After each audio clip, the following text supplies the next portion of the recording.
button. Let's see. But yeah, hope everyone's doing well. Howdy, howdy. All right, let's see. We've got this. There we go. I have a face. A face. Okay. Hope everyone's doing well today. I'm going to do some Plein Air Pro. I still never know if I call it Plein Air April or Plein Air Pro. I like Plein Air Pro, but it sounds funny. I think people don't know what I'm saying. But anyway, I'm going to do another day of that because actually, it's funny. I was going to say because I don't have the brain cells today to do, like, make stuff up. I think making stuff up is easier because there is no, like, you don't have to, like, reinterpret stuff. You don't have to look at a bunch of stuff and be like, okay, how do I do this? Like, what do I put down? I'm finding this way more mentally challenging uh, to paint from life. But I mean, I realize it's a different skill, right? Like, there's different, or I should say different skills, plural. But anyway, hope everyone's doing well. But yeah, I think the sort of painting from photos or from life, I mean, it's not the same, but close enough, right? That's what we tell ourselves. Hey, Commissar Skull, long time no see. Hello. Thank you for the sub. 10 months resub. Thank you very much. That's very generous of you. I appreciate it. As always, thank you for being here.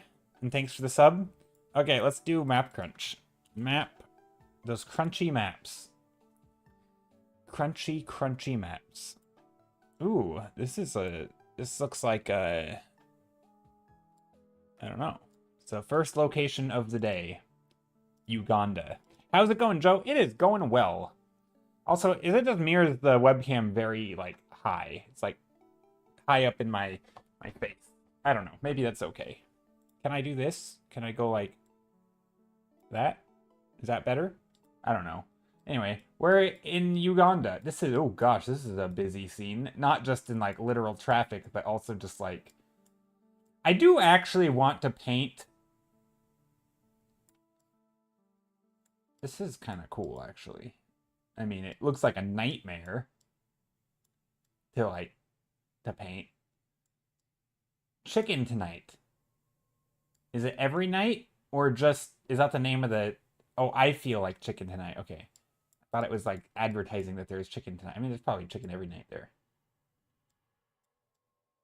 This is a cool scene. I was wondering what's under your hat. Yeah, I have a little bit of hair under my hat. How's it going, Schmuckleberry? I think. I don't know. Gosh, this is a big one. Do we come back to this one after I've warmed up? There's a lot here. There's so much stuff. Oh gosh, I do want to paint street scenes today though.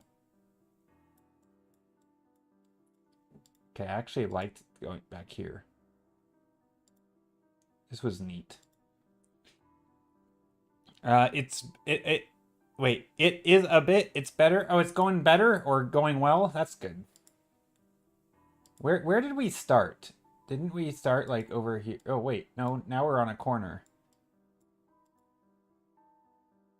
Okay, I don't think I want to paint a truck. Oh man, I don't know.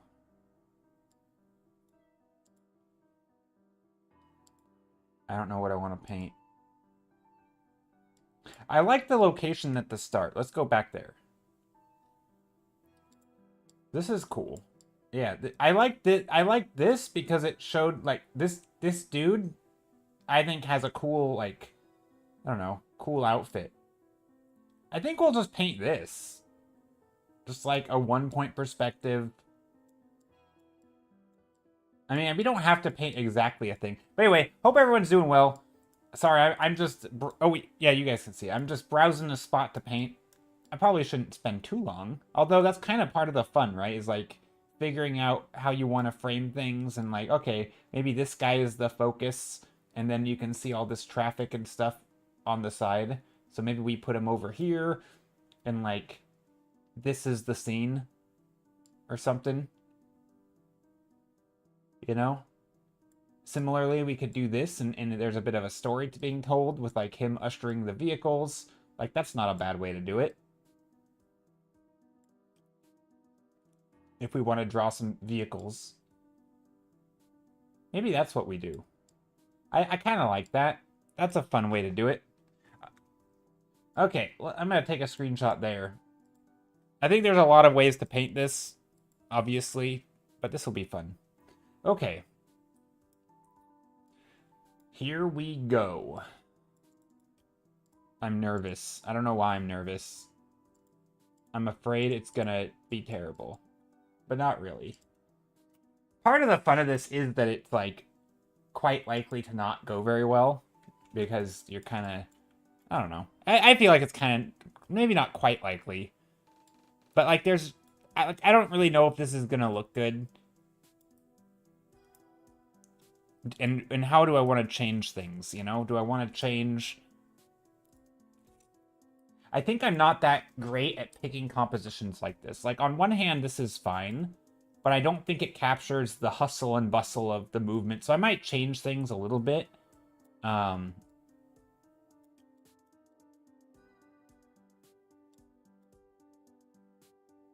Like, even I'm finding myself wanting to, like, zoom in and treat this as its own painting, right?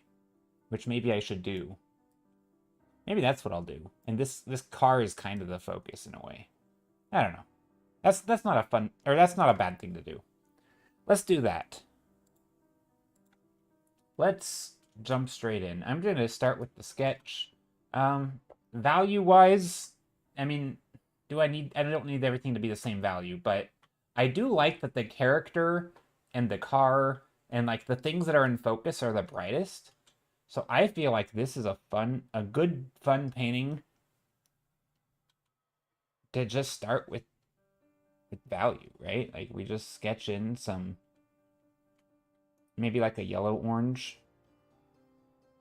I mean, I don't need the exact color because I'm gonna add like another color over it probably. But let's keep it a little bit desaturated. Here, I'll just go like this. But yeah, what's everybody up to today?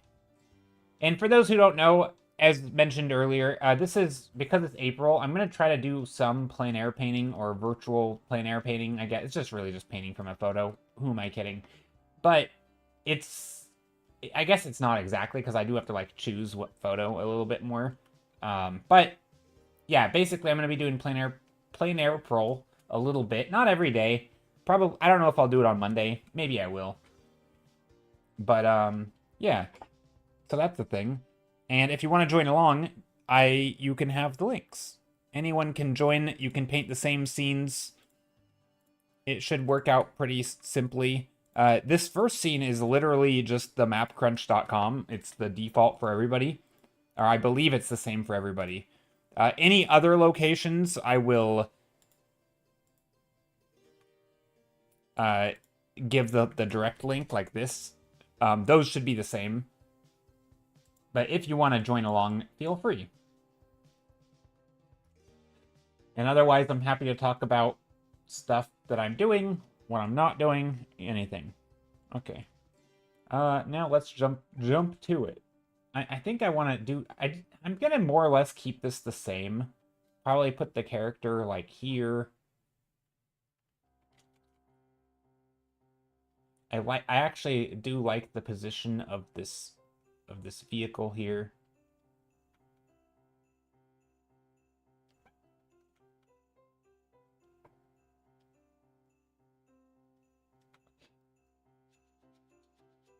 I actually think maybe I'll do some stuff with the gesture of the car. A little bit. I'm not really sure what I want to do with it. But, like, making it a little bit more, like, bulbous, if that's the right word. Kind of bumping out a little bit.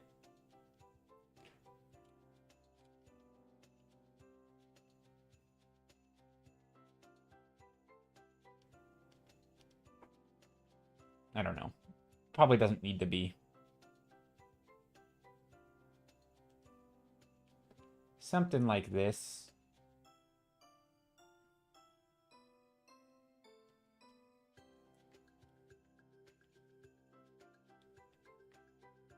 I actually don't know how these... I think these vans are just flat in the front, right?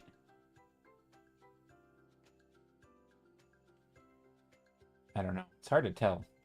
Okay, so there's that. And is this Monday Map Munchies in April? Yeah, it is. Play in there, April. Yes, the alliteration is strong with that one, Skittle. Map Crunch Map Munchies Maple. Maple. I guess you could do like a maple themed challenge where you do maple things in April. Maple April. I'm being just saying silly. Monday Map Munchies. I mean that's not what I call it. I call it Map Crunch Mondays, but Monday Munchies or something. I don't. That sounds like something else. Faded Fatima, how's it going? Hello. Let's do some lines, some verticals dropping down in no particular location. Do we want the... I'm trying to figure out how much of this scene do I want this top stuff to have, right? Like this, for example. That's a lot because then you can't see any of this sign. I mean, that's not bad, actually.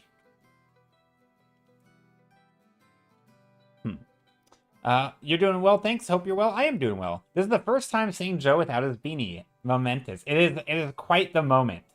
The moment in time. It's history in the making, you might even say. No, I've definitely not worn a beanie before, but it typically throughout... Oh, could I see the refs? I think it's on... Oh, I was going to say, I think it's on stream. The location is a bit more exciting than this, to be honest. How do I make it smaller? There. The location's a bit more exciting than this. But I wanted to paint this dude and this car. So that's kind of what I'm doing. But yeah, anyway, there's the location. There should be a link. Just it's literally mapcrunch.com. It's the default image of the day. It's the image of the day. I'm gonna try like to make these characters very chunky and like blocky. Not chunky like, you know, like overweight or anything, but like chunky shapes, just like big blobs, kind of very graphical, almost like geometric maybe. I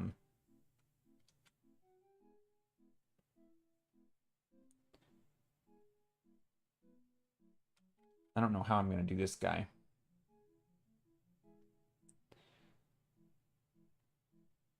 But yeah, I want to do some... Just sketching in some... I'm undoing stuff now. Hold on. Oh, wrong layer. Whatever. Single layer it is. Yeah, I want him right here. Head here. Kind of a square head. But I don't want him to overlap these characters, so maybe I should put these characters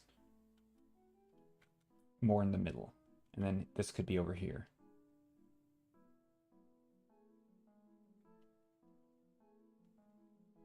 We'll put his feet here.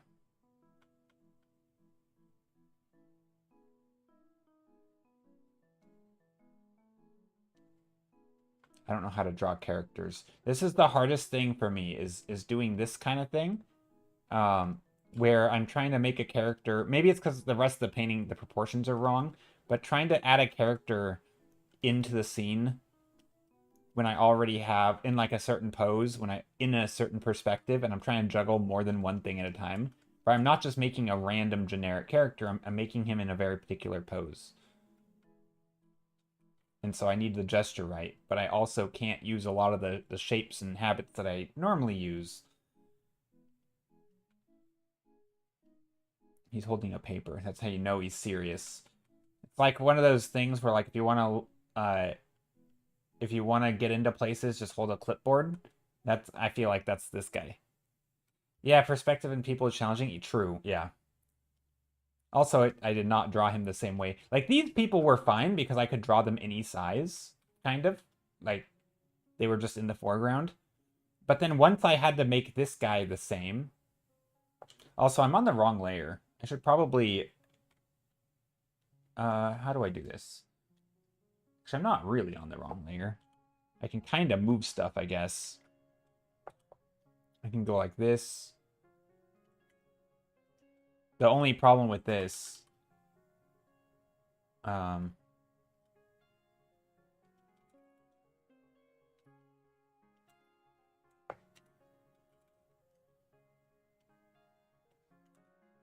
maybe like that. I don't know why I did it this way. Okay, now that's fine. Let's do some Blockian shapes. But yeah, Fatima, glad you're doing well.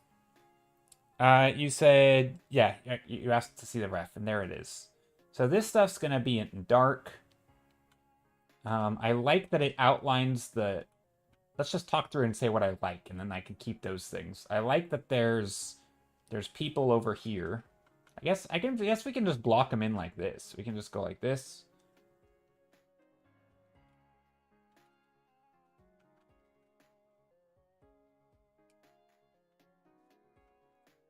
Maybe these people can be blocked in too. The character though is brighter than the rest, so like these characters are they silhouette, right? Because they're darker than the road. But this character is brighter, so I actually should probably do the opposite. I don't normally block things in like this. So I don't think I want to use pure white.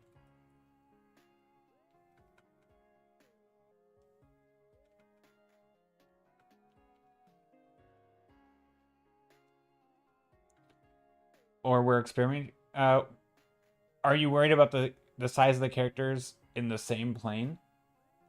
I'm experimenting, but what are you saying? I don't quite know what you're asking.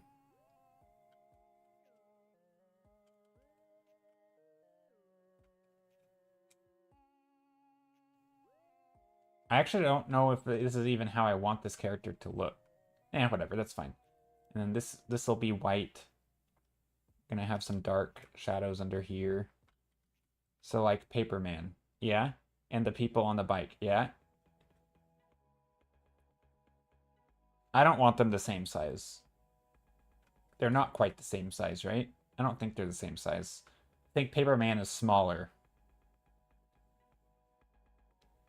Would need to be relative in size to where they are in the photograph. Yeah, exactly. That's the hard part, is making them relative in size. At least for me. And also, like, I'm not matching the photo exactly, right? And so, like, obviously these characters aren't in the photo are not this close to the truck, like proximity in the image, right? And so it's not just a matter of measuring, because the rest of the stuff isn't that accurate. And so it's one thing if I were to, make a grid, do the whole thing, and just measure the photo, and then I could just make the character's head be at the same spot in the fence, and his feet could be at the same spot in relation to their head, and he could be at this mark or whatever, but I can't really do that because I'm not measuring the scene like that. I mean, maybe it's close, so I can kind of use it as guidelines, but it's not as easy as just measuring, and I think that's the thing that I struggle with, because I don't know have to do that in my own paintings. Out here doing the plain... It's Jay Stiller out here doing the plein air. Is that a rap? Sounds like it's trying to be a rhyme. Or something.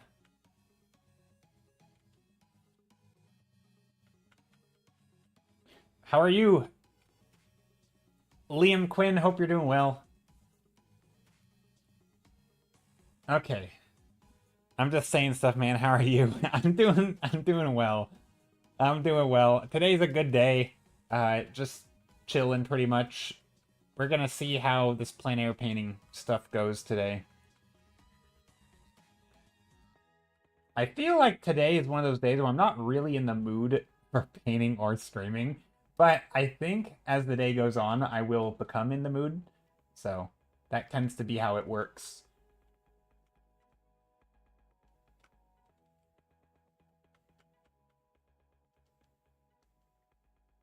Okay, this doesn't work. I need way more foreshortening over here. Let's add some grayish colors. Nah, we can start with red. Let's add red. The red will be for the blocking of shapes. I can always go over it with other colors. We don't have to do it this way.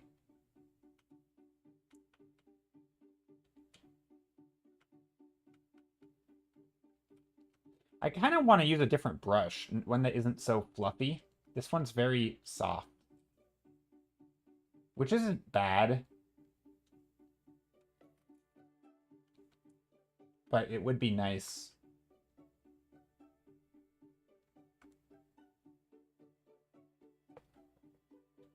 Would be nice to maybe use a different one.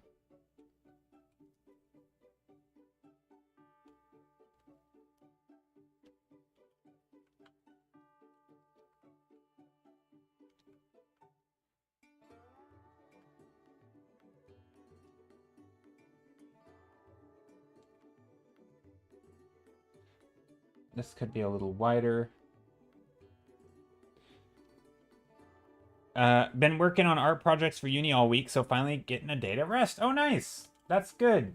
Glad to hear it. Hopefully all the projects went well.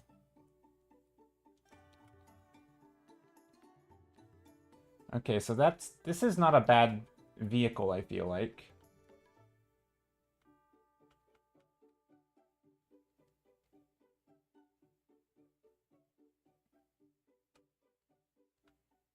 I think this will work. Something like that.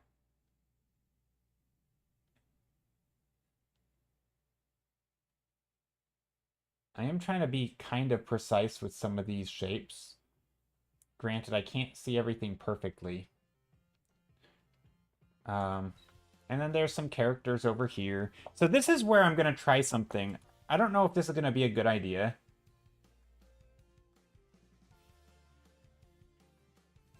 But just taking, like... I don't have light and shadow in it, right? So just taking things like this and saying, okay, this character is going to be wearing a pink shirt, and just putting in pink, just like that. Just a solid color.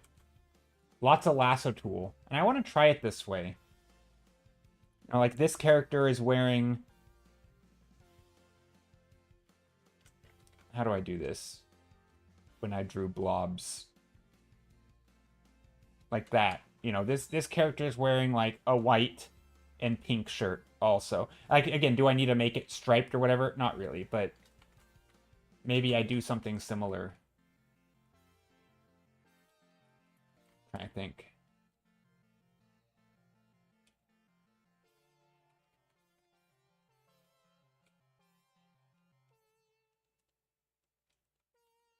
And then select the inverse. Yeah, I'm not quite sure how to approach this.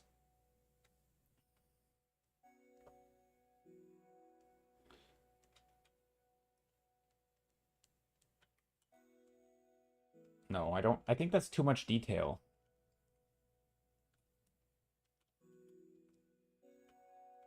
And it's more important that we can tell they're on the motorcycle.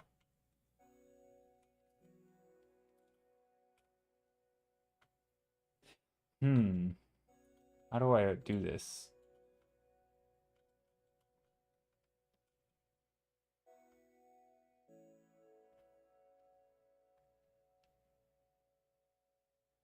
I don't know.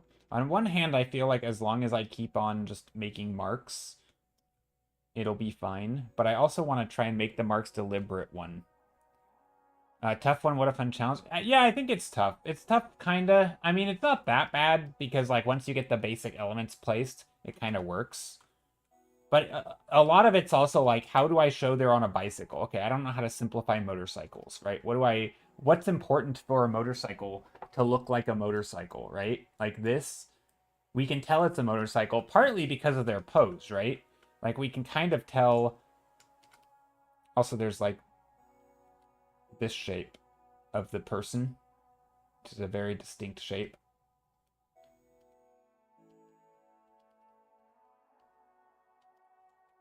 Oh, I didn't draw a neck. We were just watching a thing the other day, and it was kind of funny because, like, it was on Proco, and it was a It was like a gesture drawing, not gesture, but like a, yeah, it was like different ways of doing uh character drawing or gestures. Specifically, it wasn't specifically gestures, but like basically different ways of starting characters. And you know, they focus things on like drawing the silhouettes or drawing the just the light and shadow, or doing more like you know, different ways of working, right? Instead of thinking about just the outlines or just the like internal bone structures or whatever, maybe you focus on, you just do a value sketch, or like there's basically different ways. And in almost all of the examples, the lady doing the demo seemingly struggled with adding the neck. Like she would draw, and this isn't like, you know, any slight against her, because I do it too and I'm way worse than she is, but it was like, you know, like she would draw like the shoulders and then put the head here, and like because of that, the proportions of like where the head go, right, of like this part and then the head, um the proportions were always wonky, because like she always stuck the head right on the shoulders, without drawing the thing. Anyway, it was funny. I think the mirrors make the bike a bike. You think so? You think the mirrors? Maybe. But anyway, I thought it was interesting, not and I'm not making fun of the person who was drawing the person without a neck, but it was, and I realized it was just a gesture. It wasn't like super serious or anything, but it was interesting to see this like continual like this pattern, right? And a lot of gesture drawing is sort of pattern recognition. Also, we can't see as much of the character here. I'm just trying to block in shapes. But yeah, I think you might be right. Maybe the bike, the mirrors make the bike. Yeah, you might be right. Like, can we tell this is a... Can we tell that's a bike? Also, this, I don't know what's going on here. Let's get rid of that.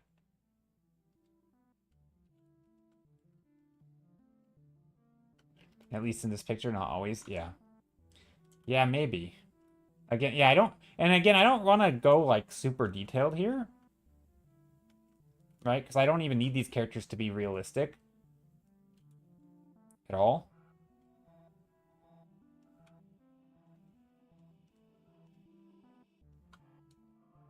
And hand placement. True, the hand placement's a good one. Yeah, something like that.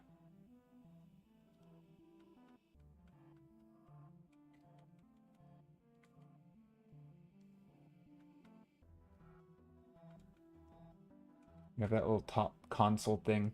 I think that's starting to look okay. Is that a hat or her hair? I actually can't tell. I'll go like that, though. I assume it's a hat, but I don't know what I'm basing that on. Actually, no, I assume it's her hair. Just kidding. That's totally her hair. Haircut's looking fresh, Joe. Thanks. Yeah, it was time to stop wearing the beanie.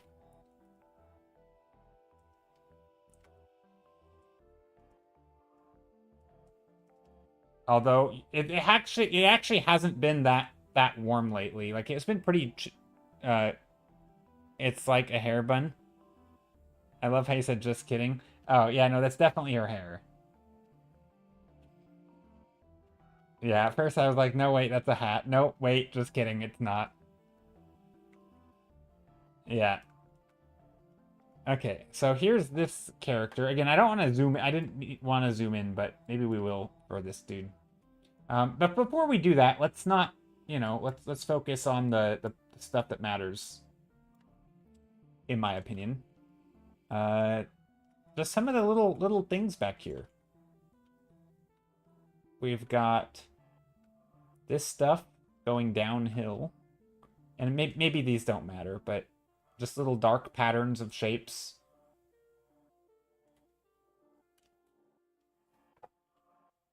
Right, if we were to zoom in. We have little dark patterns. I guess hair is basically like a built-in hat for humans. It is. It is, basically. Very observant, Skittle. Hair is a built-in hat. Yeah. It keeps our heads warm in the winter. Although, what did humans do? Okay, this is gonna be a stupid question. What did humans do before like the invention of like scissors and proper cutting stuff? Did people just not cut their hair, or did they like what did they do? Did maybe they had other ways of cutting hair, like primitive knives or something, and just like cut them like did or did they just let their hair grow out to like crazy lengths? Like what did somebody who knows sharp rocks, is that fire? Ooh, you think they burnt their hair with fire? Sharp rocks? But that's like a lot of effort, right? Do you think people actually cut their hair that often if they sharp rocks and stuff? People burn off their hair. That sounds sketchy, but fair enough. Even now? Yeah, but they also have like very much more controllable fire with like things that where we can they oh no flame, right? We can like things with buttons and stuff. I don't not often, no, but when needed. Because it seems like everybody would just have much longer hair. Like, that's so much effort to cut hair with sharp rocks, surely. Okay, but I'll take your... Yeah, I mean, that does make sense. And obviously, you know, long hair isn't a bad thing, but it does feel like at some point becomes unwieldy. I guess if everybody's doing it, then nobody really thinks anything of it.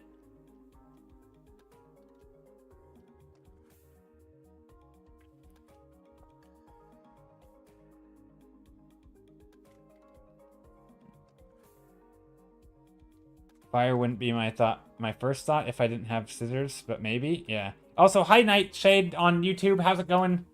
Hope you're doing well. Our first YouTube chatter of the day.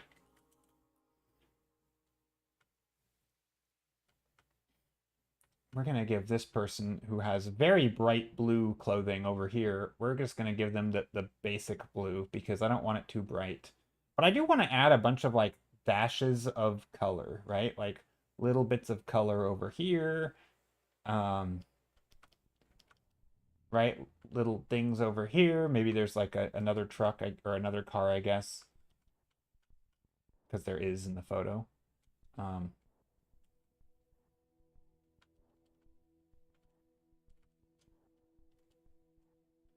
and oh, and then the blue on this car.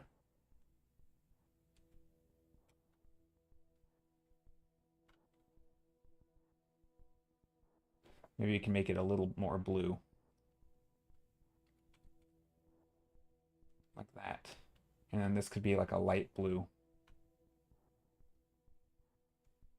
I'm trying to do this in like single brush strokes. I'm trying, you know, just like literal, like chunky shapes.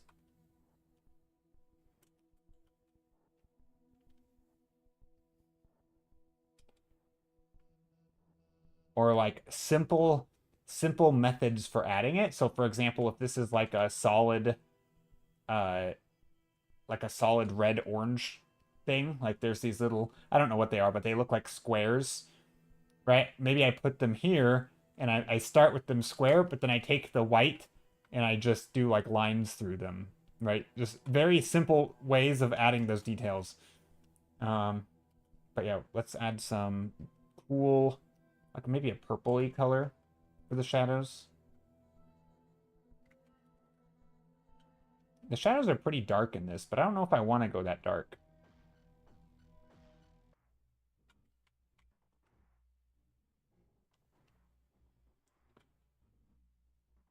Okay, I gotta make this person.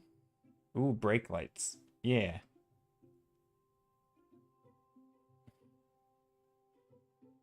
So it will stop growing eventually naturally until it falls out. Then a new growth cycle begins anew.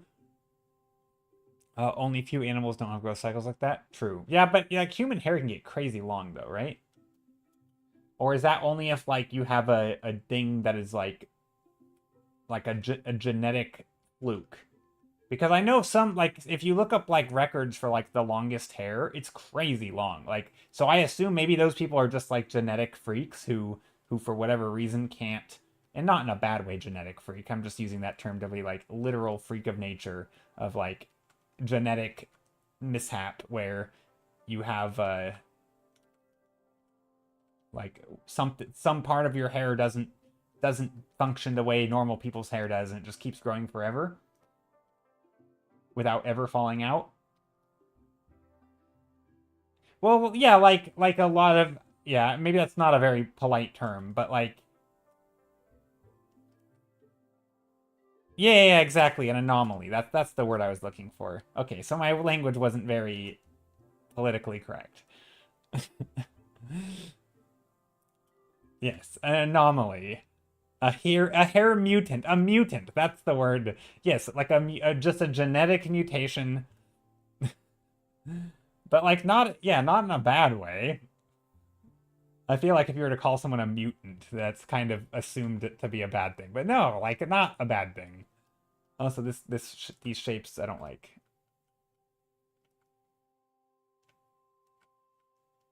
Let's get those feet. I don't like the way this person's standing. Also, the values are not good. This could be darker. Okay, let's before I do that, let's sketch in some of the darker shapes here. Just some random variation in the ground.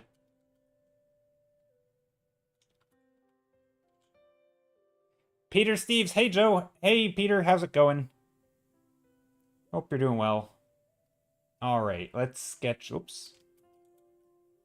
Let's sketch in some stuff like this, a little bit of bluish color. I'm just trying to put in some additional color. This place feels lively, and so I kind of want to...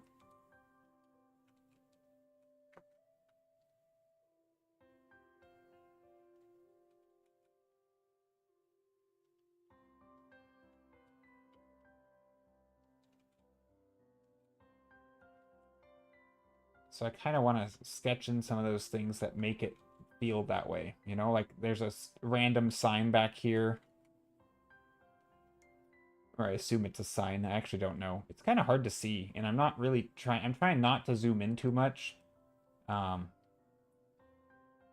it definitely helps to know what the things are when you're drawing them, because then you can figure out the shapes a little easier. But I kind of want to do it not that way.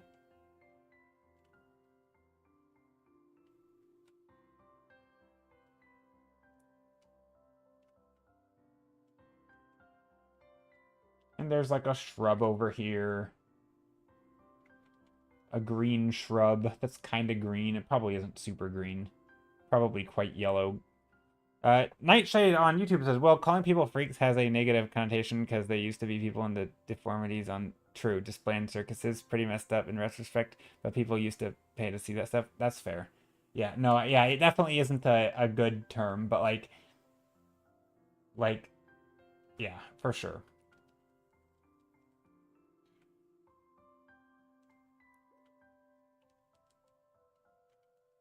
But yeah, basically an anomaly. Having a literal what was it the US swimming Olympian Michael Phelps, right? Like he had some part of his like a tendon in his legs was like longer than normal, and like it like a lot, it was like he was like a genetic, well, like an anomaly, right? He's like a genetic anomaly, and like his body is like, yes, he trained hard and he worked hard, but he actually has like part of his anatomy is different than other people's. Um, and it made him a fish, basically. And like that to me is like you're a freak of nature, but like not in a bad way. You're just like you are literal. Yeah, but anyway, maybe that's not the right use of the word. I don't know.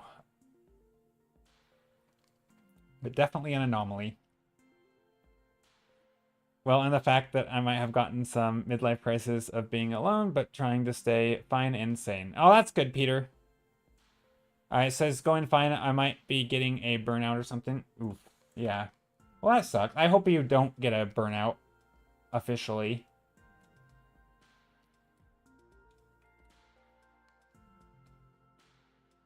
I like all the little colors and stuff, and like there's some yellows back here. But again, it's funny because like if I look at it, I can't really tell what the yellows are, right? They're just shapes.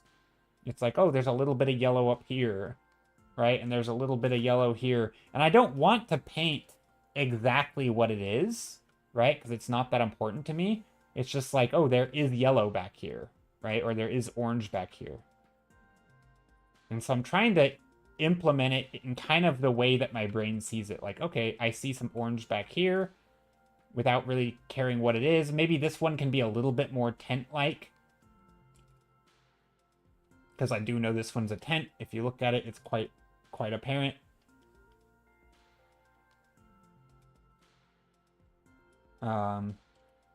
This guy needs some help. Sorry, dude. You are struggling. Let's get you some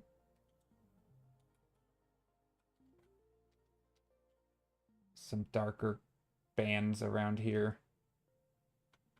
Hopefully this will help me show the form a little bit.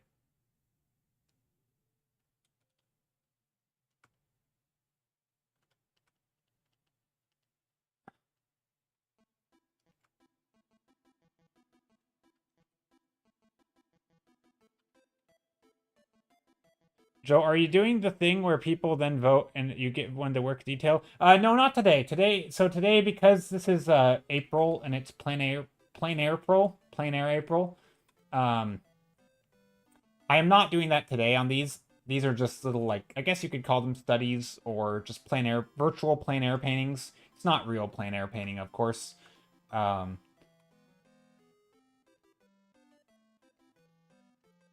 dark gray hair. But yeah, I'm just painting street scenes from Street View. I'll do a bunch of them, though. I'll do a bunch of scenes from Street View.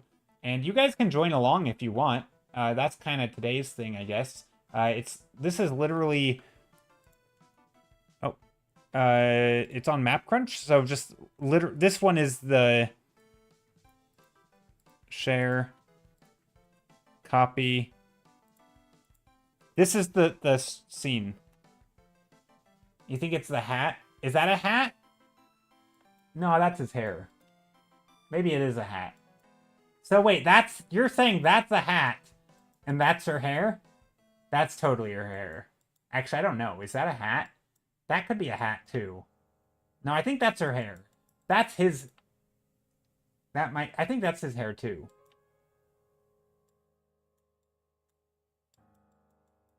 Although everybody looks bald, so maybe not. Okay, it might be a hat. I feel like if 90% of people here are bald, then there's a good chance that's not the one guy that's not bald. Yes, I'm a woman. That is her hair and his hat. Okay. Yeah, that does make sense that would be his hat. That guy got hair. You think so? You think it's hair? Yeah, these people. Every guy appears to be bald. You think that's his hair? It does look like his hair. It's blurry though. It could be a hat. I don't know. I thought it was his hair at first. But given that every guy in this photo is bald, I thought, maybe it's just likely that he is bald and this is a hat. No, it doesn't mean that he's also bald, but to me, if I can't tell if it's a hat or his hair, and so I give it like, oh, it could be either way in a vacuum, right? But then given the context clues that maybe he is likely to be similar style of hair as the rest of the people, it would nudge it to one side.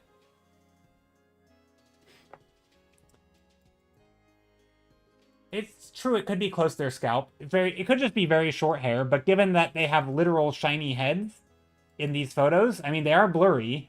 I'm pretty sure this is... Like, again, maybe not all of them are bald. I don't know. I think it's pretty, like... Black hair be poofy. Black hair can be poofy. No, I mean, I can't tell. I honestly... It does look like it's his hair, though, but... It's hard to tell. I mean, I'm just basing on what I can see. And I can see not very well, to put it frankly, because it's very blurry. Also, this dude's arm is really long. I'll go like that.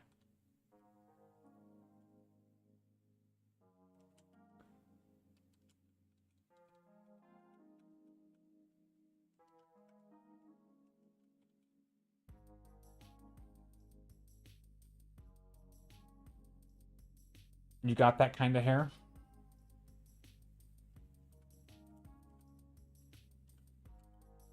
Yeah, I mean, his definitely looks like... Honestly, I can't tell. I still don't know if it's a hair or a hat. I feel like it could be either. Because there's definitely hats that look like that, and there's definitely hair that looks like that, so... I just feel like I don't have enough information to go on. This is like the, is the dress blue or white and gold or blue and black? Like, I don't know if there's actually enough information to make that decision within the context of the photo. Now, out of the context, obviously, we could probably do some investigating. And we know that it was a blue and gold, or black and blue dress, but, like, we didn't know that in the moment. And I feel like in this photo, we just don't know. I feel like you can't say for sure one way or the other. Because it's too blurry.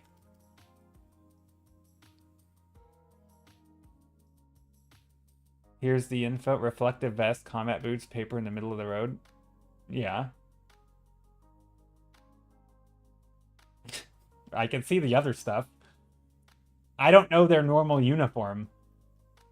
If you knew what their uniform was and it came with a hat, then you could say, oh, it's probably the hat. But if it didn't come with a hat, then you could say, okay, it's not a hat. He's a road officer. Yeah. But I don't know what road officers look like. Do they wear hats? I get that he's a road officer. That doesn't help me with the problem of knowing whether or not he's wearing a hat.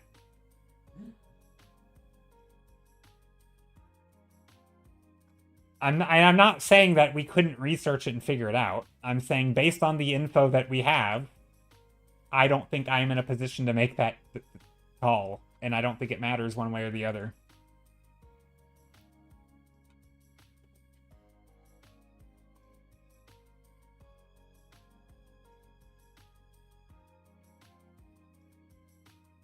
So, Faded Fatima, you say you think it's their hair or not? I don't know which Siren said they thought it was their hair, I think. You said you thought it was his hat. Okay.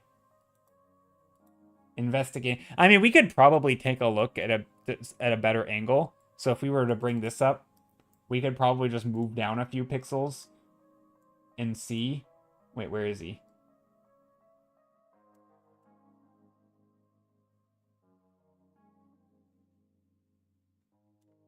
Can we see him from over here? No.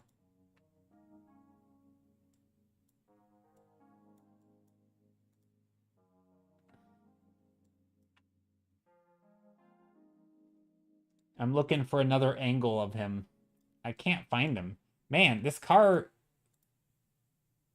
Wait, okay, he was in front of this thing.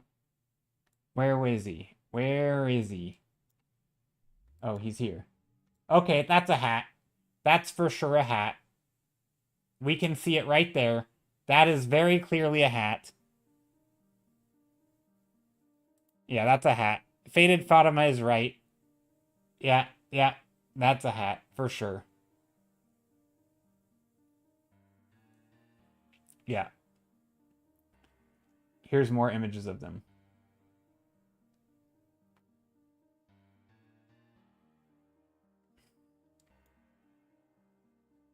Yeah.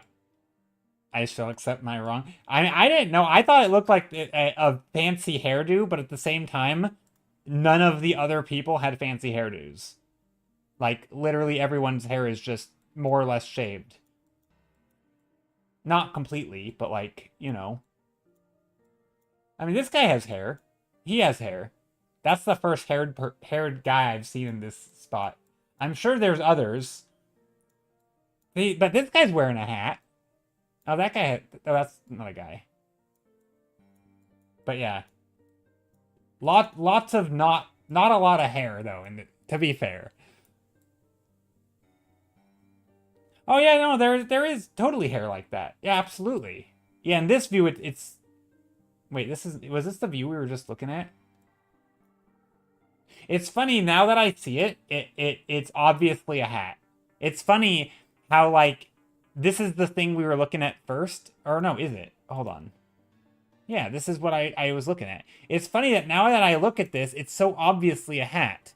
You can even see the thingy on it.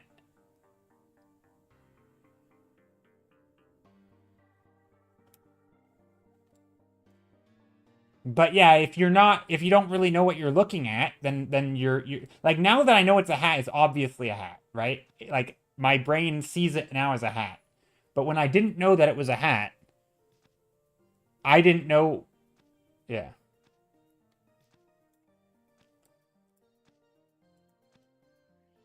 You gotta have fashionable characters. Yeah, sharp edges.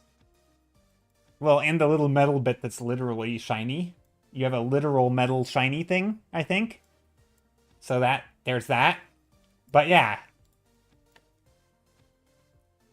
Anyway, good to know that it's a hat and not hair.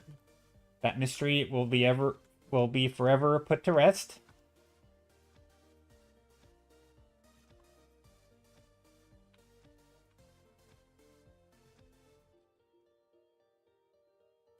Drawn some shapes here. I don't like the shape of that character. This dude, not a good shape.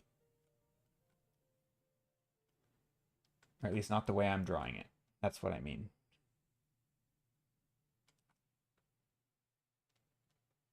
There. This is getting better. I don't like the pose here though, and I think there's better ways to do this.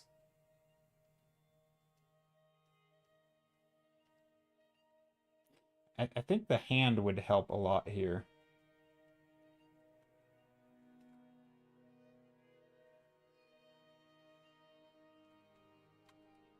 I think also I don't have any shadows on this character. There should be some shadows in here.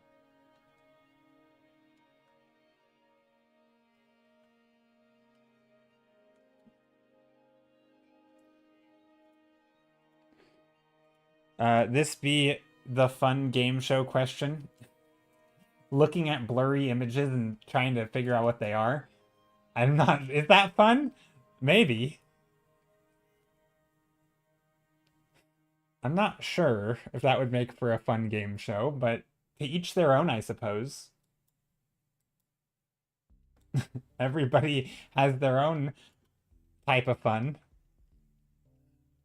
I could see it. I mean, I guess it is kind of fun to try and figure out what you're looking at based on clues and stuff.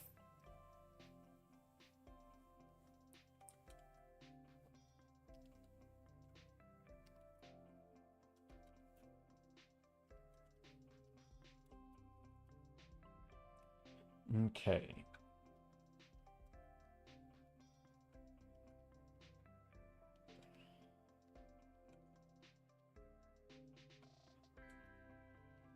Now, there's a bunch of yellow back here, which is kind of neat. No, it could be fun, though. Okay, yellow back here. But do I want that to be bright yellow? Not really.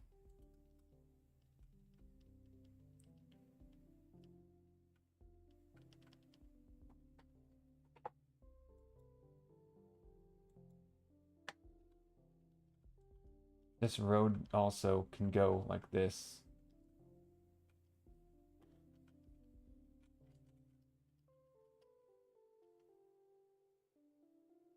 You've seen some stylists make hats out of a person's hair? Same.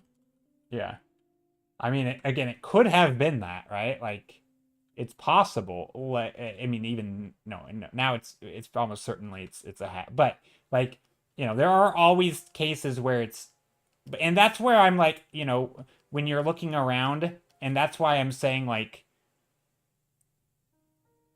this is why it's always like a probability, right? When you're making these assumptions, because like even in this photo, it's still blurry, And like obviously it's extremely unlikely he has had his stylist make a hat out of hair. Like that's extremely unlikely, but it's not a 0% chance, right? And so that's where like looking around and saying like, "Oh, everyone else is, has very little hair and he seems to have a lot." Okay, it's probably not hair. Or like maybe that changes the needle a little bit, right? It's not I'm not saying that's definitive proof that it's not hair, but like if all things given equal, like there's a probability that you can shift, right? And then you can nudge it in one way or the other, right? That there might be a chance that it's his hair that's shaped like a hat, but we're not gonna use that as a high probability, and so we kind of disregard it, right? Um, so yeah, I do think just from looking around, you could pretty much like say it's probably a hat, right? But it does look like hair. Like there are absolutely hairstyles that look like that are very common.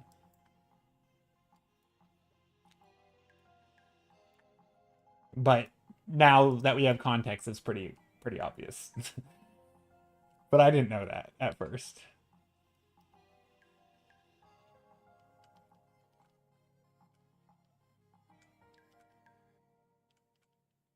Okay, I think I'm spending too long on this.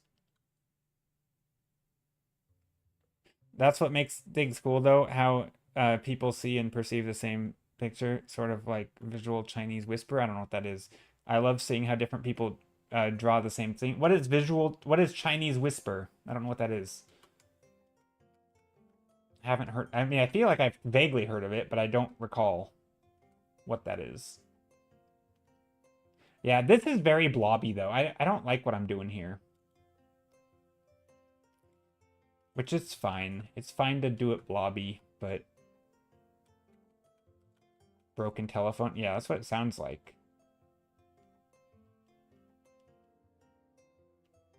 It sounds like it could be the telephone game.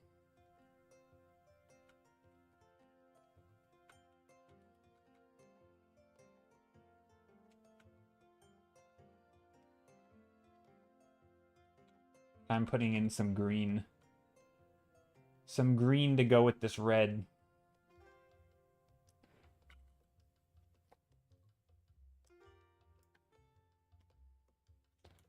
I think what I'm going to do...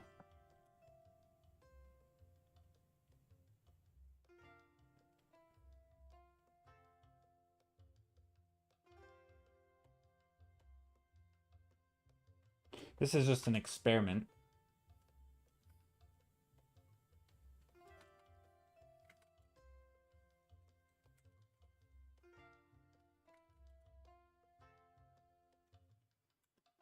But just make this stuff a little bit brighter.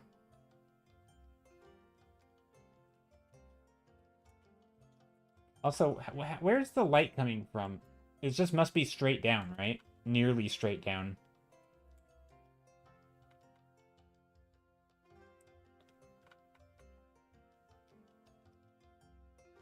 Also, this is not the view we're looking at. We're looking at like that view. It's a party game where you're in a circle and the first person whispers a word or sentence in the second person's ear, and then they whisper it to the third, and so on and so forth. The last person reveals they heard it similar, and if it's similar, the first person said. Seems like a noon scene. Yeah, seems pretty midday.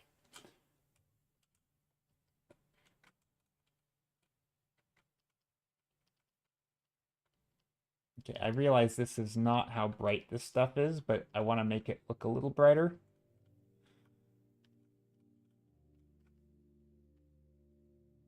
Also want to do a little bit of shape carving here. These kind of scenes, there's part of me that wants to go fast because, like, why spend a super long time? But on the other hand,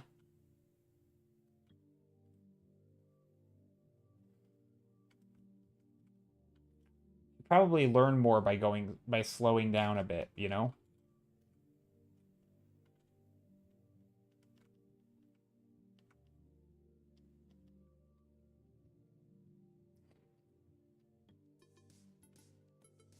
And so I should probably slow down a bit.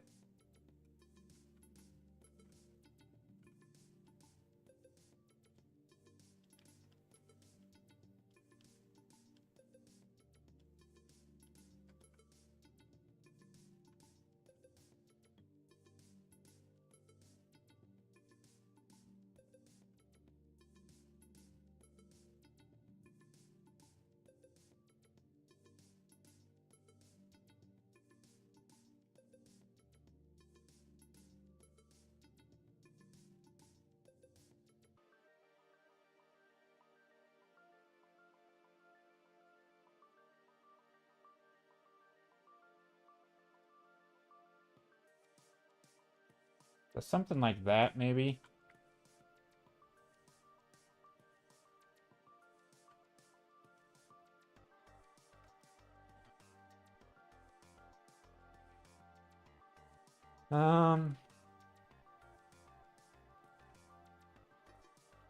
Feel like this car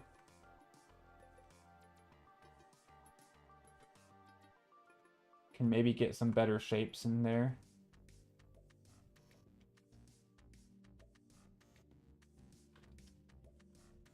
But yeah, I'm kind of trying to do some shapey stuff, right? I'm trying to make it a little bit more graphical, I guess.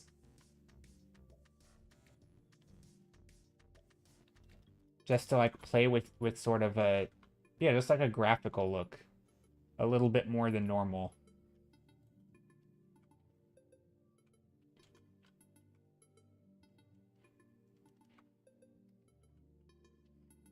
I'm definitely trying to treat this as practice and just, yeah, learn some stuff, slow down a little, maybe think about shapes a little more, and maybe it'll translate to my actual, you know, my my fantasy paintings a bit more.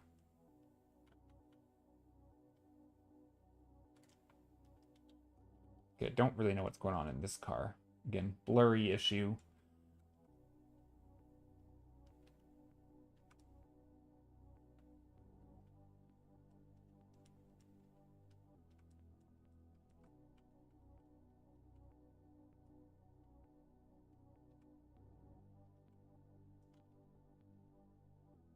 Joe, where can we see your stuff? I have an Instagram.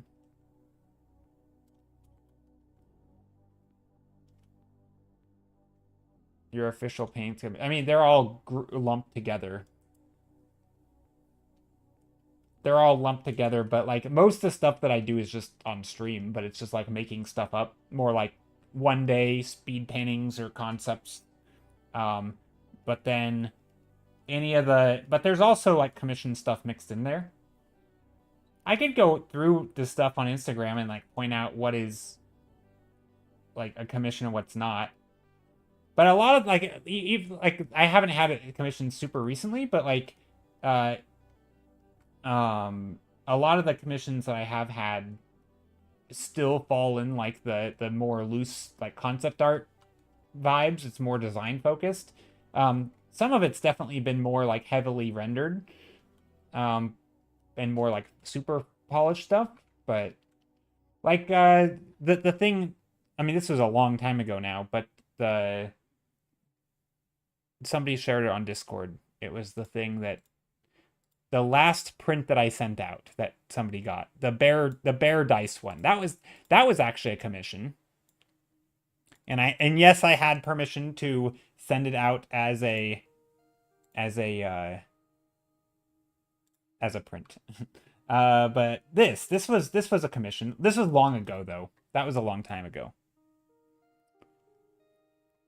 So that was a couple years ago now. Like probably more than that. Like 4 years, 4 years ago. But this was a long time ago. But yeah, that was a commission.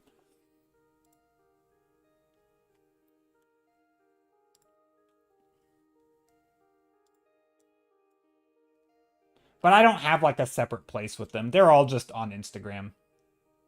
And I haven't posted all my commissions that I've done either. A lot of them just are either they're too different from stuff that I normally post, or stuff that I just don't want to share for whatever reason. But most of it makes it to Instagram.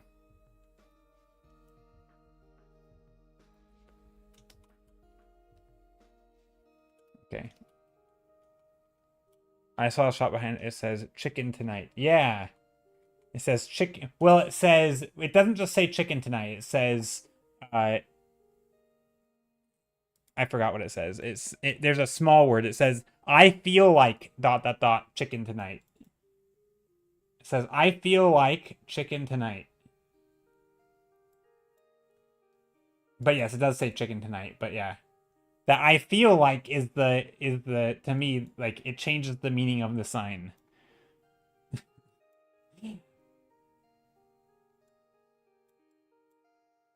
I think it's funny.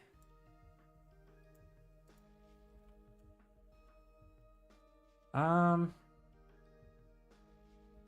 yeah, it's not bad. Do we call this good for now? I mean, we could make these things darker.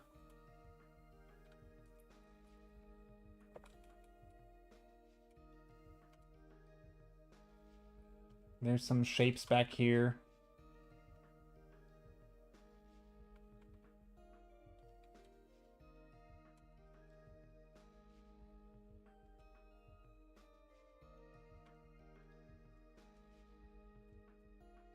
I don't think I want to go super dark there because I haven't even gone super dark under here.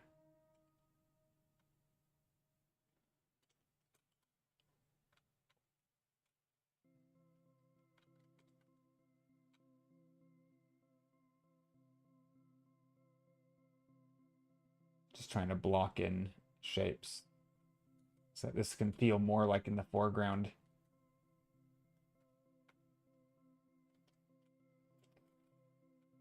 Bike here.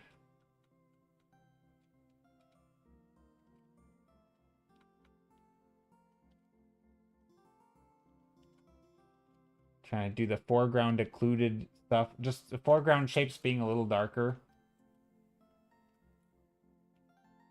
Background shapes.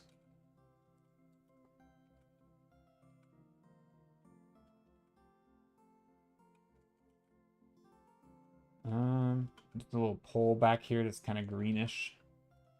Hello, Nekohimi, how's it going?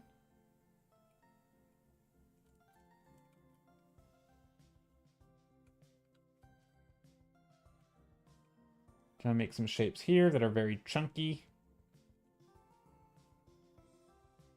Just stuff like that. I think that's not bad. What do we have over here? More characters, more people, I guess, kinda.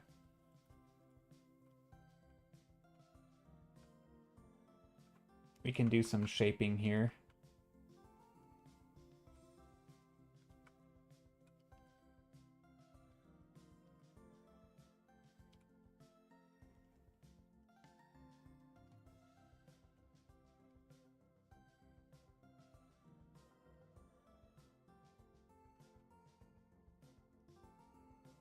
Okay, I don't know if I like that. I feel like this painting needs like a... I want to do like a warmth layer over it. Like a...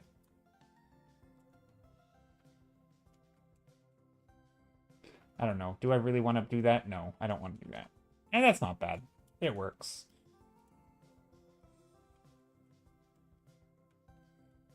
That's not really how the sun works. But I do kind of feel like some of this should have a bit of warmth. A little bit.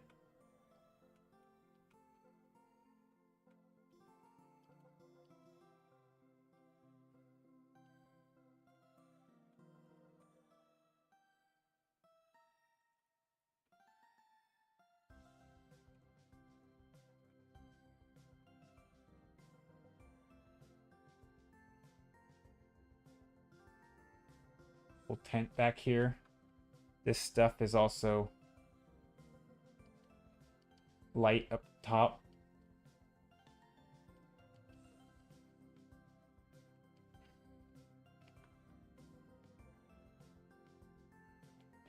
I think that's what this scene needs. A little bit more lighting where the lighting is. Also, that looked funny. It looked distorted. Roof markets could be colors too. Yeah.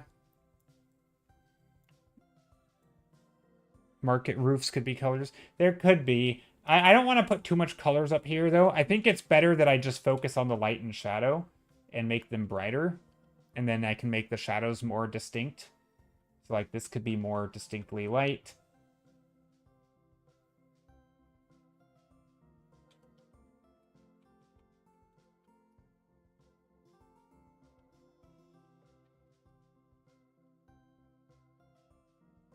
And then maybe this is more distinctly shadow.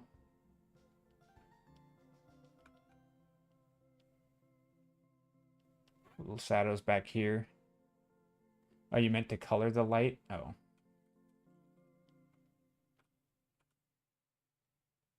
And this could be in shadow.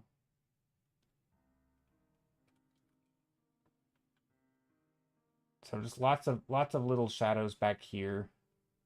This whole thing could be in shadow under here. Maybe I just do it in a big block in.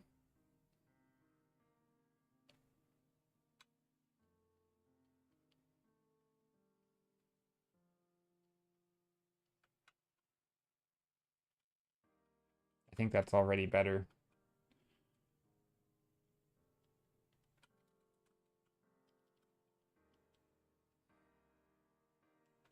Also, this paper doesn't look very papery.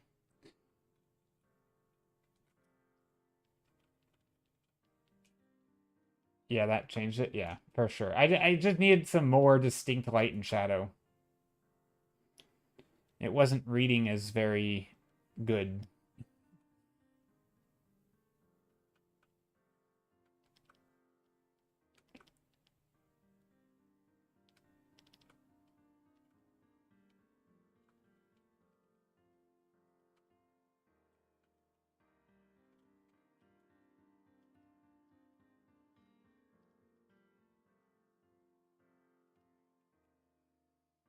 Just trying to make bright lights here.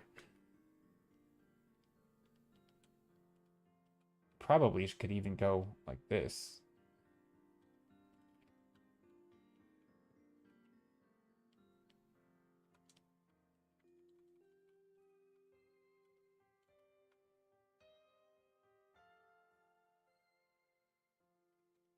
Anyway, I don't like how this character looks, but at least he kind of makes sense.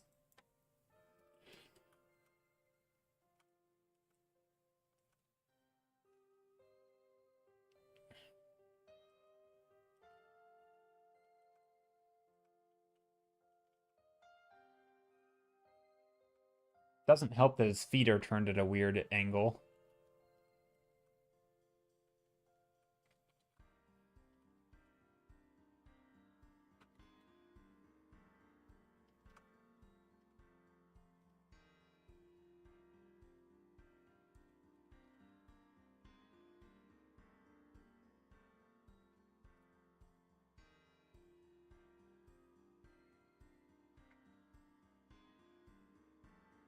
Now, I'm spending way too long on this one, I think. I mean, I know it doesn't matter. I don't need to go quickly, but it does. I feel like there are some decisions that it could have been more decisive, and now that I'm kind of warming up and getting in the flow, I feel like they're starting to be more decisive. I like that, though. I think this is not bad.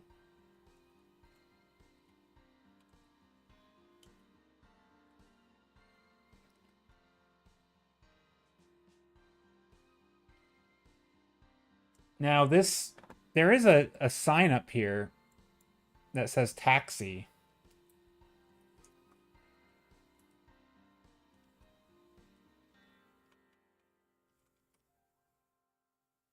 You could totally write that up there.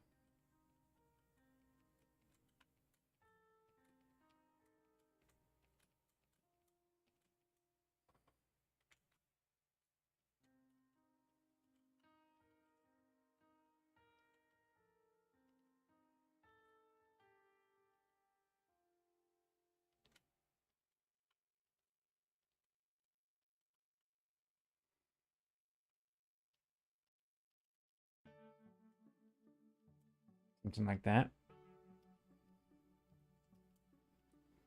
I know there's a lot of other stuff over here too. Just tons of things, but I think this is not bad. Okay. That's I mean, it's a little wonky. When I flip it, this spot feels very barren.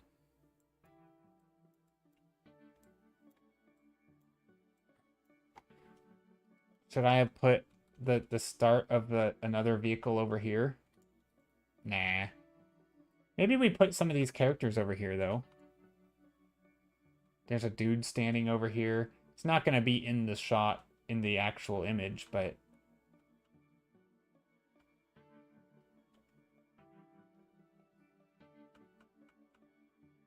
Some people in white shirts, black pants.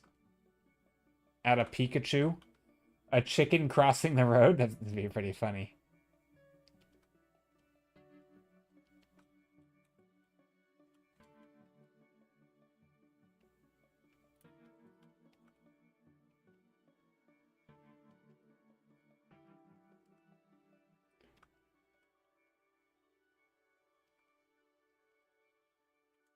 Nah, I think that'll work. I might have made that look a little funky, but okay. I think this is a good spot to stop for that one. Let's do another. Let's do another. Okay, next location. Go.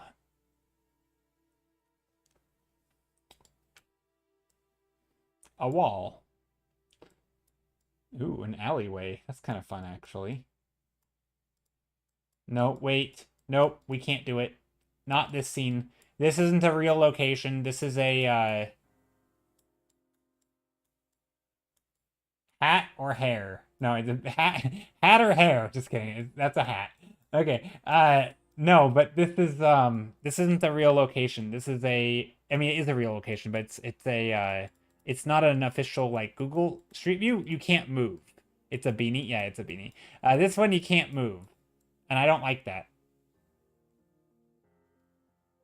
It's literally the same hat. I know. I was a joke. It was a joke, Sonny Smith. Sonny. We were debating whether it was a somebody was wearing a hat or a beanie or their hair in the last scene, and I was making the same joke.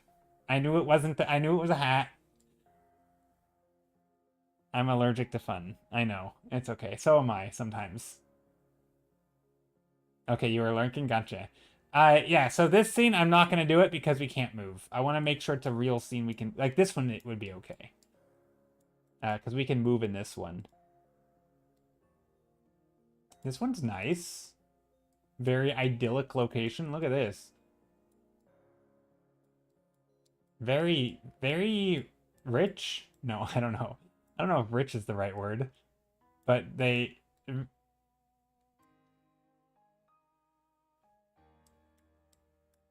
Such lovely colors. Yeah, the light is gorgeous in this. Very posh. Yeah. Yeah. Very different vibe than the last one. It's in Flemish or Belgium. It's in Flanders. Where is that?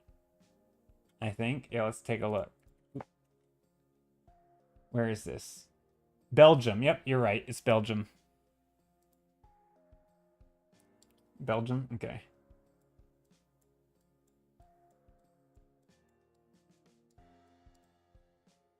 It looks nice. I like the shrubberies.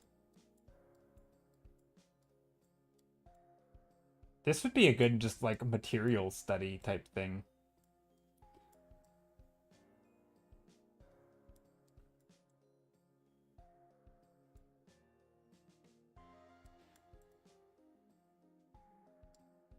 Oop.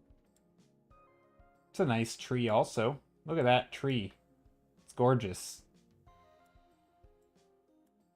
It's making me seasick just looking at all that.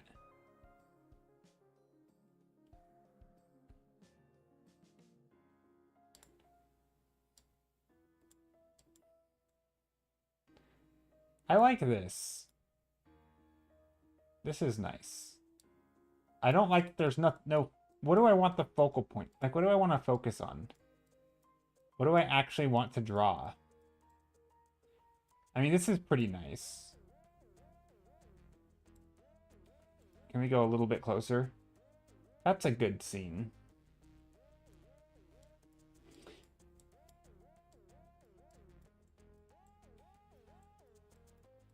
Just looking around, finding something to draw.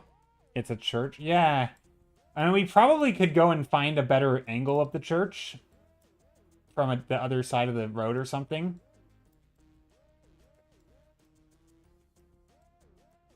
I'd be afraid of not knowing how to get there, to be honest.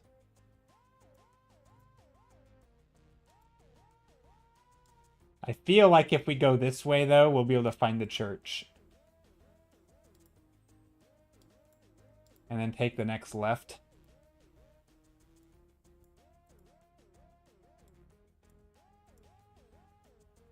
Go down the street a bit. There we go. There's the church. It's easy, don't worry, you got this. Yeah, but if the roads were confused... Ooh, this is neat. This is a neat view.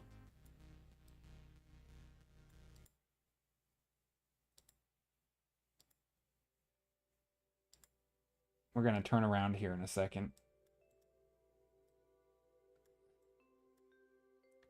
Ooh, a food stand?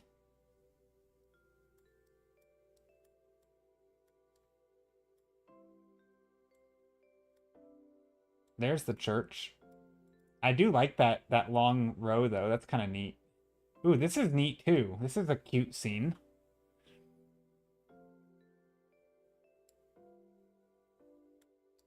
Or do we like it from the other view, with the church steeple on the side?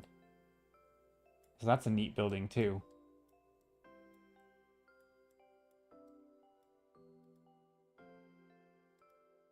Now, this is pretty cool. I mean, this is a little too geometric, but I think that could work. Nice, you want to live there? Yeah, it looks nice.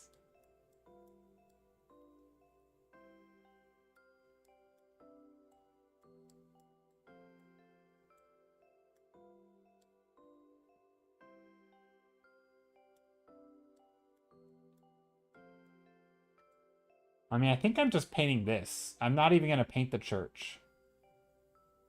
I'm just going to do some good old-fashioned perspective. Not the most exciting, probably. Although I do like, if we go down here more, there's that, like, the shop. This is better.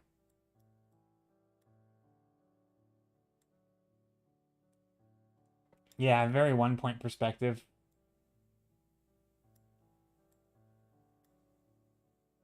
I think something like this, a little more cozy.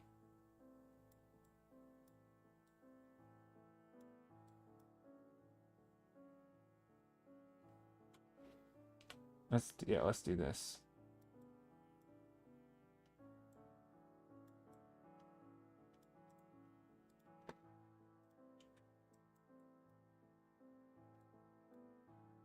Or do we want to zoom in more like this?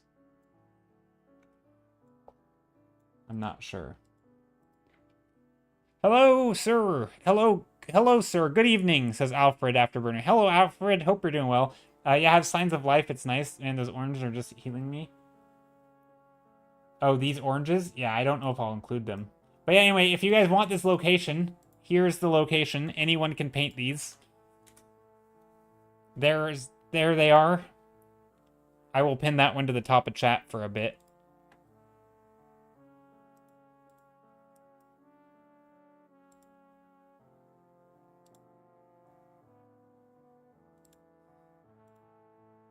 Healing, not killing. I think I said healing, right? I don't think I said killing. My brain read it as healing. I don't know if my mouth said it as healing or killing not. I might have said killing. I don't think so though. It's possible. But my brain knew what you meant. Okay, let's do that scene. Let's go here.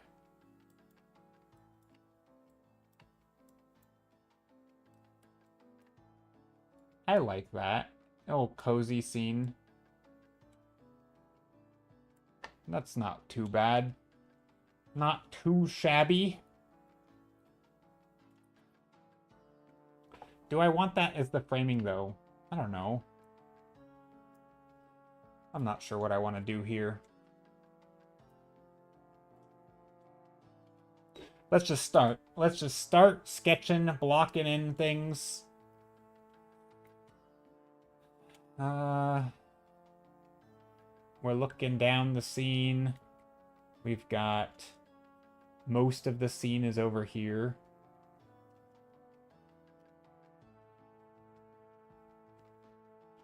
And then this stuff is over here. So this is our eye line about.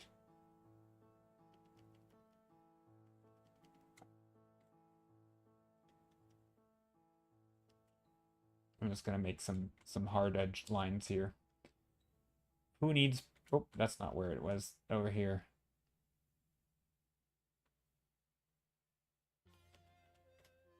Yeah, that's about right.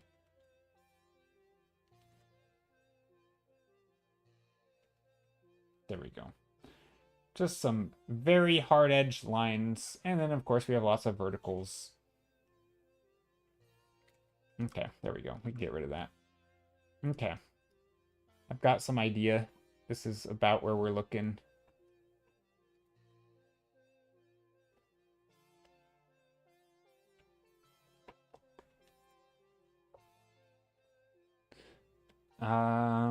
Let's draw some stuff.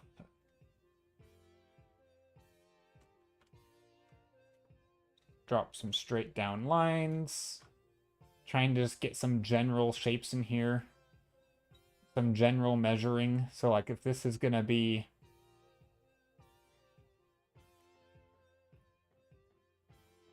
a little bit where we're looking down the street, we have this one. Some shapes over here.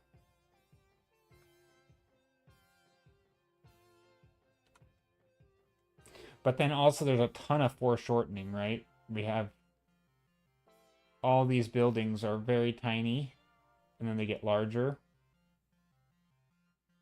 This one's actually not that much larger. Even that's totally off. I'm partitioning this. That's not the right word. I'm sectioning this off, and I'm thinking, okay, here's this one, and then we have a little bit further is the other one, this one.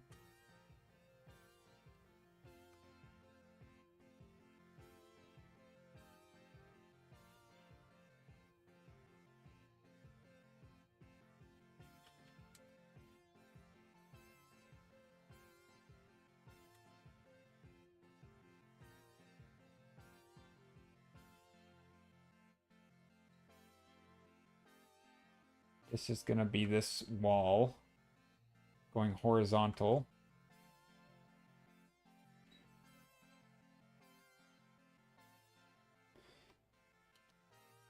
And then, and there's also a nice good old shadow coming across the whole thing here. We don't really need that shadow information yet, but that'll work. This is going to be this dark line going down. I'm just trying to get some proportions right now. That's what I'm thinking about. And it doesn't have to be exact to the photo, but it just needs like proportion, if that makes sense.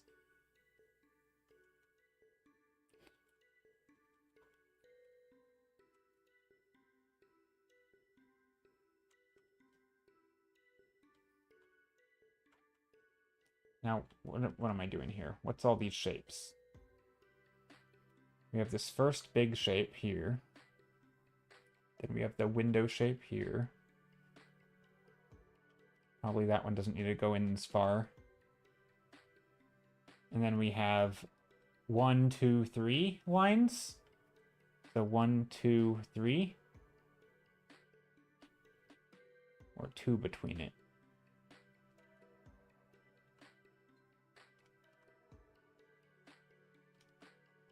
There, something like that.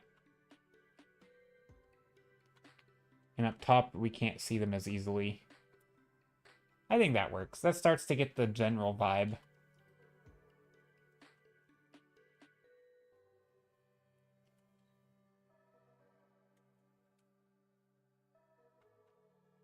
And of course, these will be the flowers.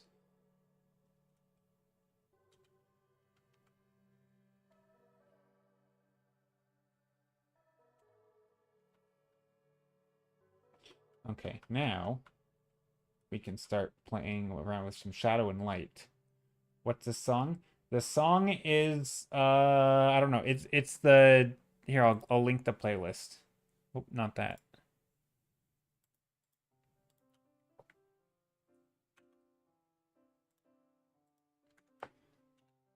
It's the Adventure Zone song beats. They're just music from the Adventure Zone.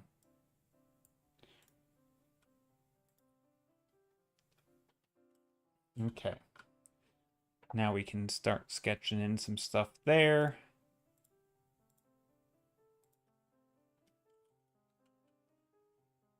And I'll give you the time that I'm at. Oh, I am at 154.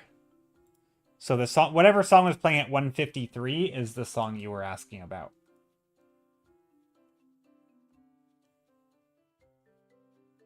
if that makes sense.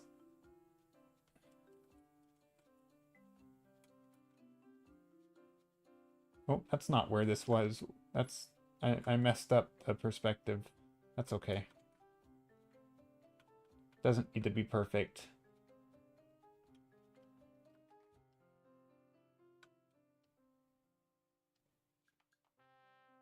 And now this...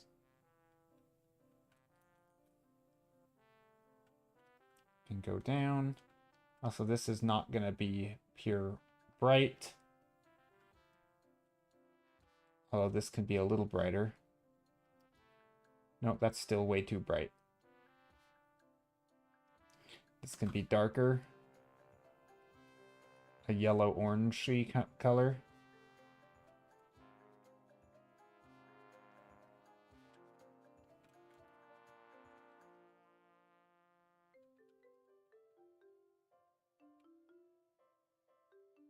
And then this can be a much darker color, like a darker red.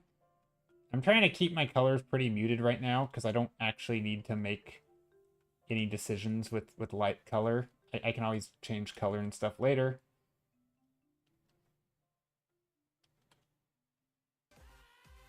Hey, we're getting a sub. Thank you so much, Alfred.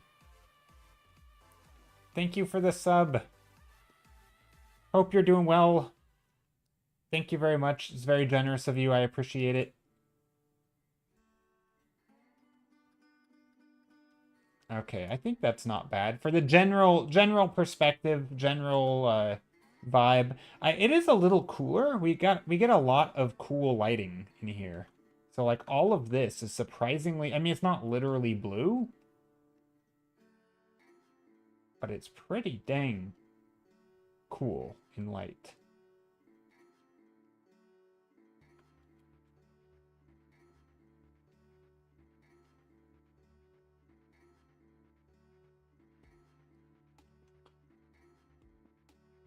I mean, we can just make it blue. If I feel like if my brain says blue, I'm gonna make it blue, even if it's not literally blue. Like if you were to color pick the image, would it be blue? Probably not.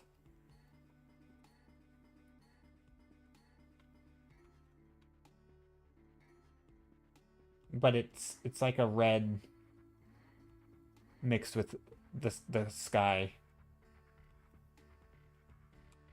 Hey everyone, it's Pat. Hey Pat, how's it going? Hope you're doing well.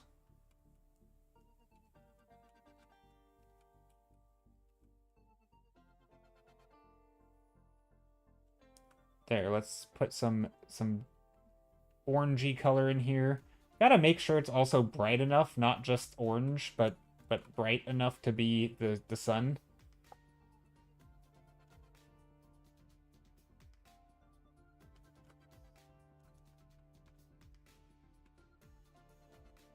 And then this could be even brighter.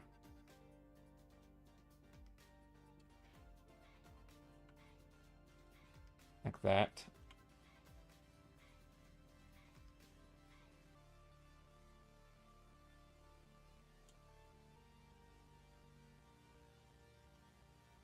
There. And now we can start blocking in these cool dark chairs. This is the bane of my existence right here. Oh my goodness, how do I do this? I think we just start by drawing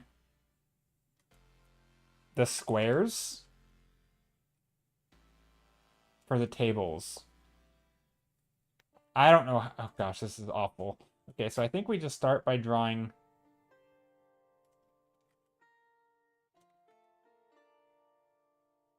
the square. So here, let's start by marking our eye line roughly.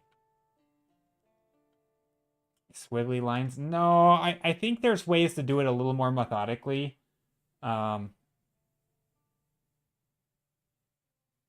Just drawing like 4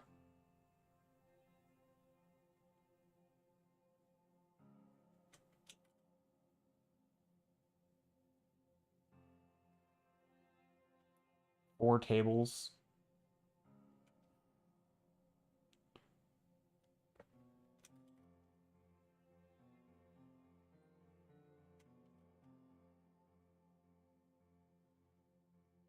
I mean, they do kind of look like when you kind of vaguely look at them, they're just like it is a like a big mess of stuff, you know?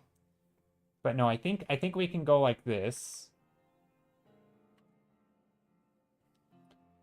for the light on the tops, and then underneath we can come down here to like a darker color and start adding some dark lines on the tables. Each of these tables are going to have like a thing that goes down.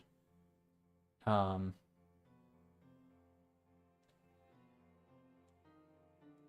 a pillar.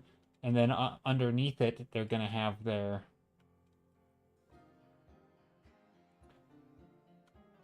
I think it's only 4.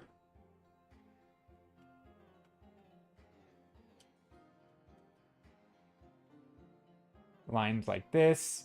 And then, of course, we have the chairs, which are a nightmare.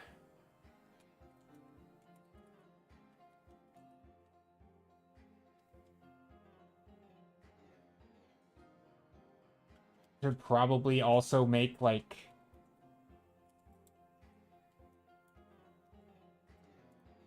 Quiggles. Well, I think we can probably do a square base for the chair, kind of like we did with the chairs. Or at least like some shape for the base. Even if we can't see it. The struggle is that it's all being overlapped, right? And we can just make some number of chairs, but just like roughly where they would be, even if we can't see them.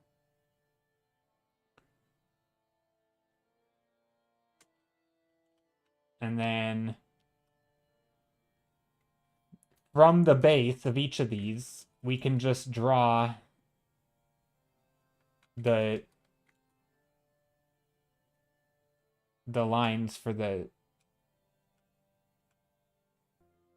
things, right? We can go 1, 2, 3, 4. And then like here we would go 1. Oh, I can do this a straight line. 2, 3, 4. So that they'll start to give the illusion of the backs, you know, of the fronts of the chairs. And then of course the back of the chair. Now I'm just gonna fill it in.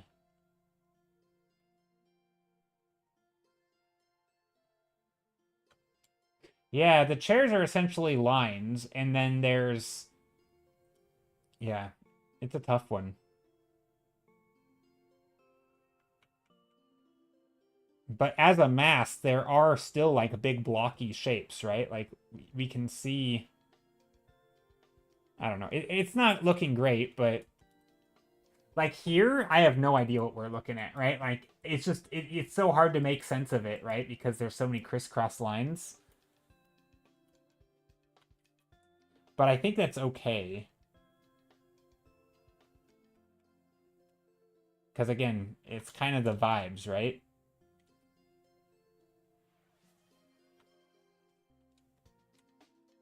Because, like, when it's all said and done, if you just look at the like this shape right here, it's all dark, right? It's just shadow behind it. You can't see anything. Hey, thanks for the tea reminder. And then if we take like a bright light, we can start to outline some of these shapes of the chairs. I don't think I'm going to get it to look very good, to be honest. This is where if I were spending more time on it, we could definitely do a better job. Because, like, if you think about it, there really aren't... I mean, yes, there's a lot of lines, but there's only, what, like 4 chairs per table and 4 tables? So there's 16 chairs. That's like a manageable... You could draw every single chair, right? The struggle is that when you look at it, your brain gets confused because there's so many crisscrossing lines. But if you were just to take it 1 chair at a time, put them around the table in perspective, you could draw the seat first, then the 4 legs in perspective, connecting to the ground, right, in a square, right? You could do this all very carefully, not even take that long probably, But it's like, do you need to? Because that's not how your brain is seeing it, right? And so I think there are still some landmarks you can probably get, like the backs of the chair that have the light on them.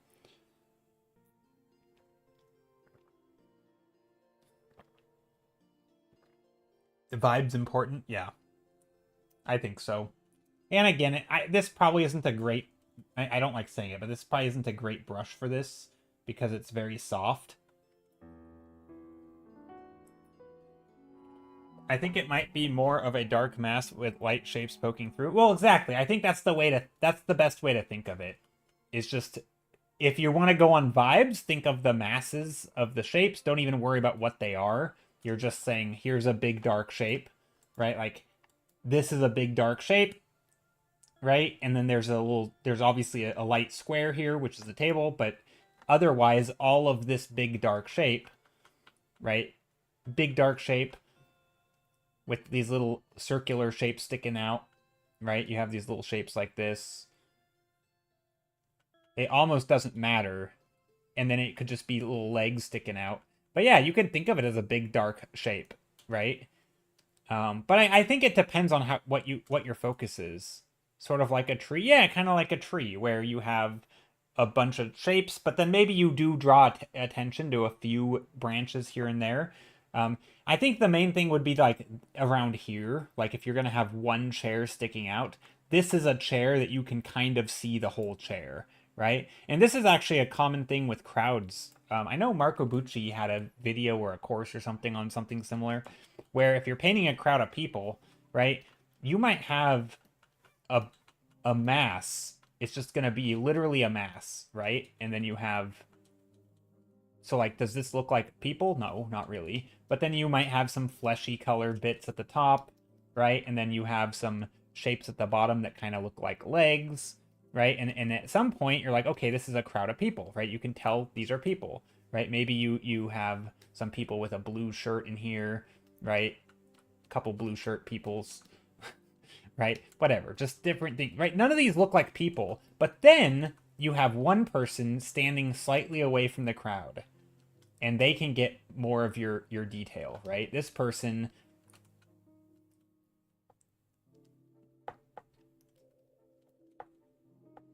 Right, they can get the...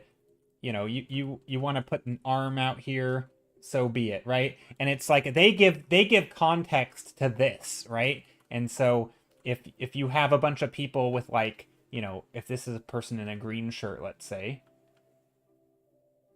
just putting a random green color here, right? Then these people, just random blobs of green in the crowd, will represent the green shirt, right? And so you don't have to draw every single person, but if you're gonna draw them, like, maybe one of them are slightly more detailed than the rest, and again, you don't have to go like super hardcore with all the stuff, but like, you just draw one that's standing out from the crowd, and the rest your brain's gonna fill in. Like, oh, put little, maybe they have feet that stick out, right? Or maybe there's a shadow or something, I don't know.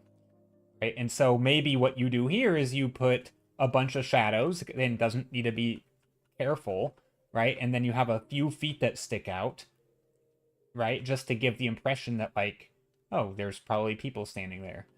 But like, if you were to zoom in, these don't look like people, but this kind of does, and so this gives context. And I think from a distance, that's all your brain needs to see, is just like, oh, these are obviously people because, well, this is obviously a person, and so these therefore have to be because they're so similar.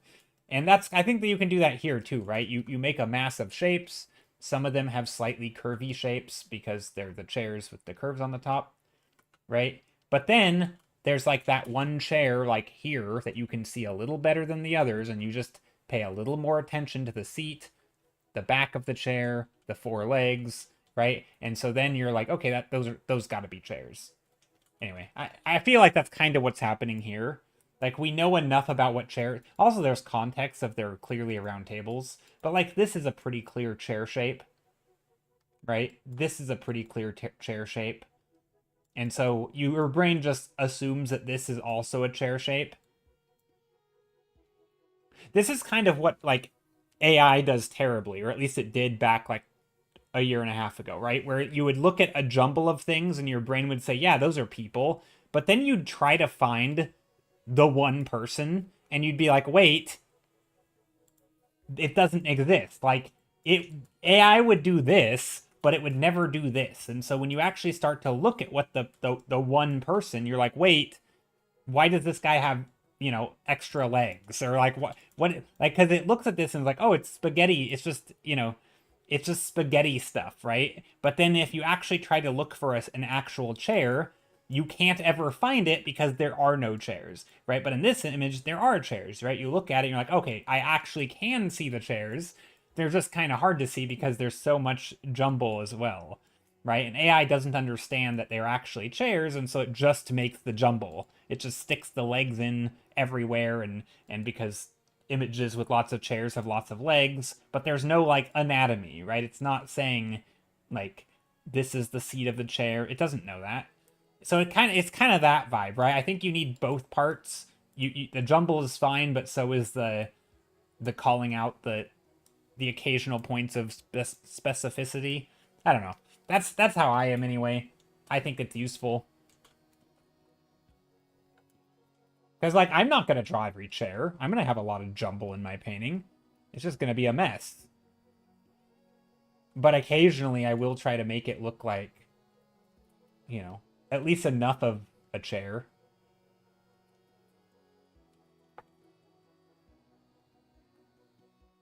Anyway, that's my ramble. But yeah, no, I'm never. I always. Okay, first I just want to click, since I'm going to go on a mini rant about AI. AI is dumb. It sucks. It's garbage. It's awful just in so many ways. But it always bugged me when people were like, AI is bad because it doesn't draw things accurately. It's like, dude, have you seen my drawings? I don't draw things accurately ever. Like, I'm just making up shapes and sticking things places. Like, oh, there's a fleshy bit there. We're going to call that a hand.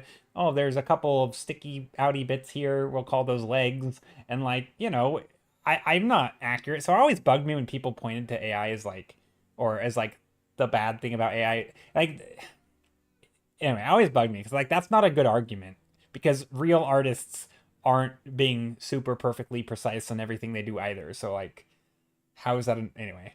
But yes, AI sucks. That I don't think I need to say that, but I feel like I do because when I say something that's even vaguely, slightly not anti-AI, it makes it sound like I'm pro-AI. I'm not, but I wanted to throw that out there. AI is a sucks. Yes, it does. But it was not a good argument from people who were trying to trash it to say that it sucks because it can't draw hands. It's like, bro, hands are like the hardest thing to draw. The water waste alone. I mean, yeah, that's for sure a thing. But also, just for me, it's just like the deterioration of the spaces and the communities and the internet. Like it's basically like I am somebody who grew up with the internet, right? I grew up playing online games and I if I didn't know something or I wanted to see what something looked like, I would Google it and find images to see what it looks like. Like that to me was like it's not just like, oh, it's the internet and then the rest of life. Like to me the internet is like a space that you can spend time in, and it's just made it garbage. Like it's like polluting the online spaces with just trash. It's just like littering garbage it makes it almost unusable.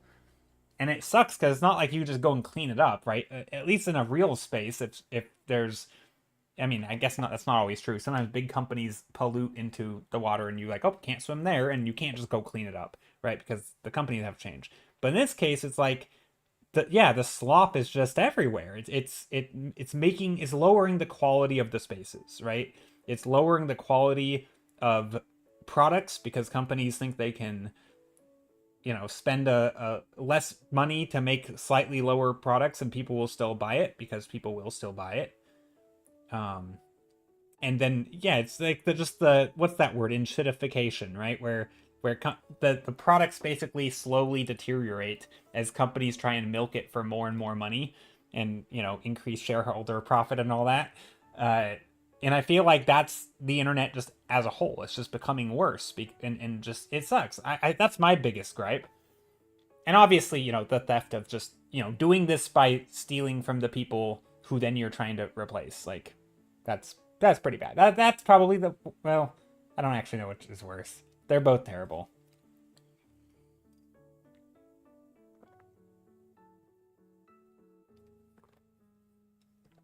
There was an interesting. Oh wait. Hold on. Hi, Link. You said I see AI art in my hometown now, and my company also use it for news feeds. Yeah, a lot of people are using it. It does suck. It sucks for me. Like, so in that regard, right? Where just like you see it more companies using it. My problem with that isn't that, oh, they're using AI and AI is bad, therefore they're bad, right? My complaint is like it's just making everything slightly worse quality, right? We're just settling for more sloppy things, right? Less fact checking, less attention to detail, just everything is worse. And also, again, there's the whole like, stealing from people and then trying to compete with those very people you stole from, like that in the same market. That's pretty bad. But anyway, so yeah, I have lots of gripes against AI. I could rant all day about how much it sucks. But yeah, it not being able to draw hands or not. I mean, I guess it not knowing what the world is and not knowing what reality is and having any conceptual understanding of like three-dimensional space. I think that just falls into like the lower quality. So like when something relies on it knowing, like if you wanted to draw a picture, for example, there are certain things about three-dimensional space that humans do understand, right? I do understand this is a person and this is a person or two people. And so if they're going to occupy the same space, there might be an interaction there that can or can't exist, right? These people could not physically drive through this character, right? Because these are physical people, right? They're representing physical things in the real world, and that's not how the real world behaves. AI doesn't know that. They don't know that this character can't drive through this character because it just looks at shapes, right? And so same thing with like the chair scene, right? When there's a lot of chairs, it doesn't understand that these are different objects and that they have to exist, and so it's going to start putting random things through other things, and there's just things that humans wouldn't do because it doesn't understand. That's just to me like the degradation of the quality. That's not like, again, humans make those same mistakes too, but that's, I think on a mass scale, it's just so it just makes everything worse. Anyway, rant over. Thanks for coming to my TED Talk.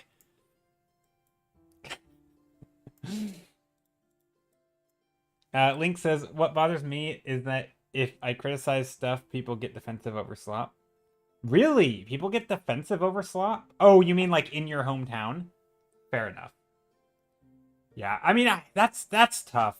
Because on one hand, I kind of get it. If you're a business person, on some level, you have to like, or if you're a business owner, I should say, on some level, you do kind of have to compete with, like,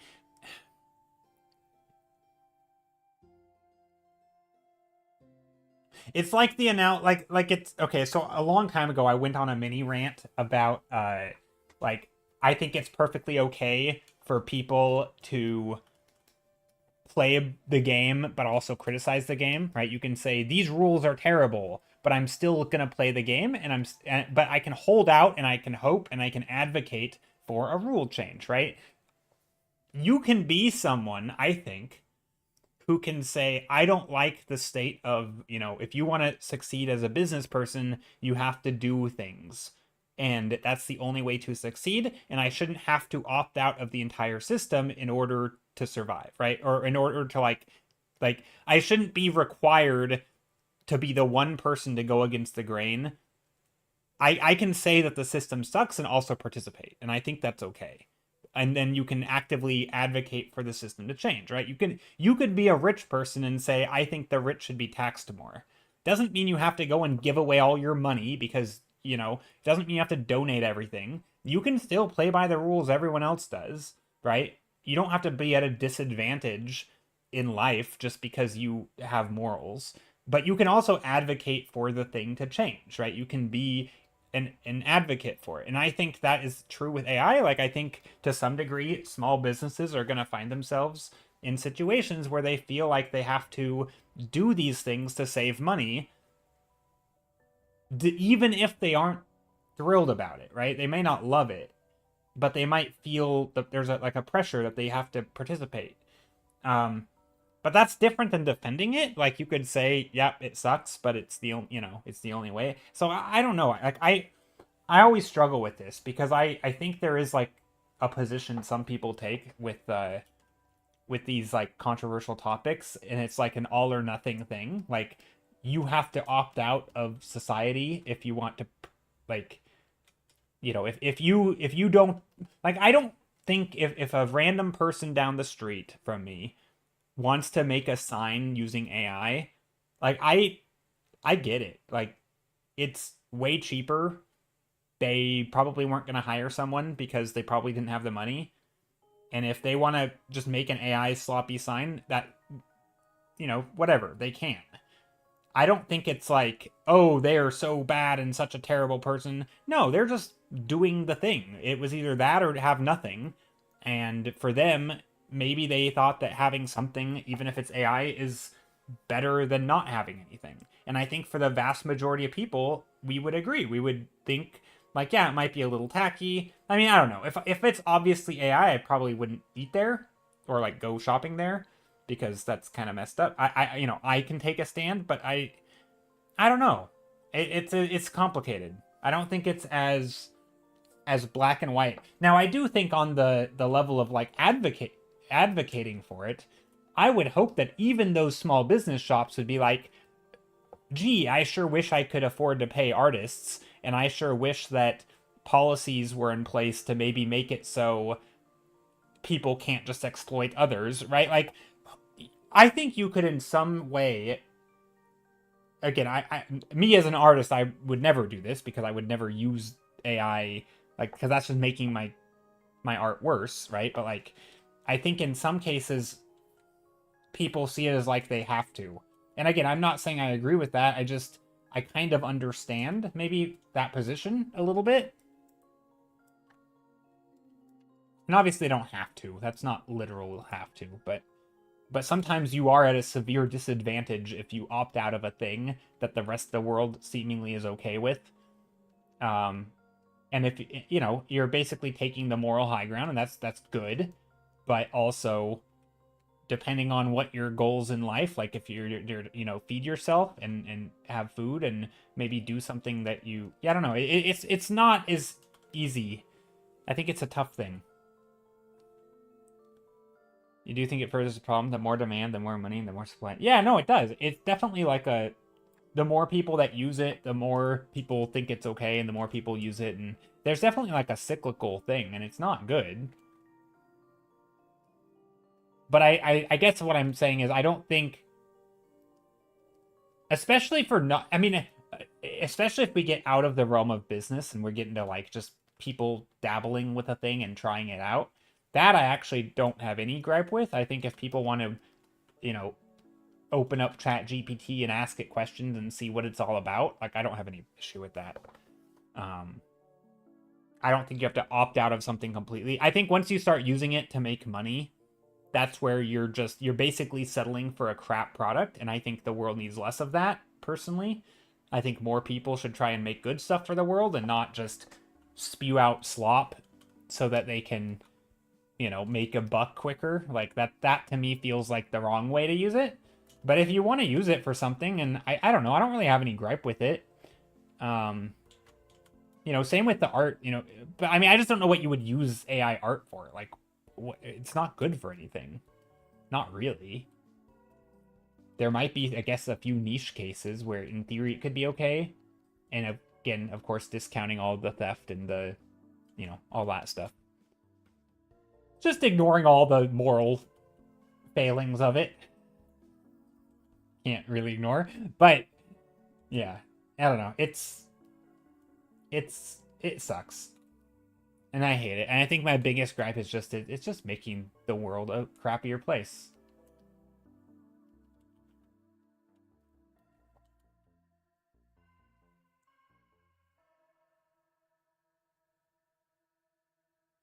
Uh, but they also use it to think for them entirely. Oh yeah. That's bad. Yeah, I mean, there's studies on that, right? Like people are literally being worse at thinking and problem solving because they're outsourcing things.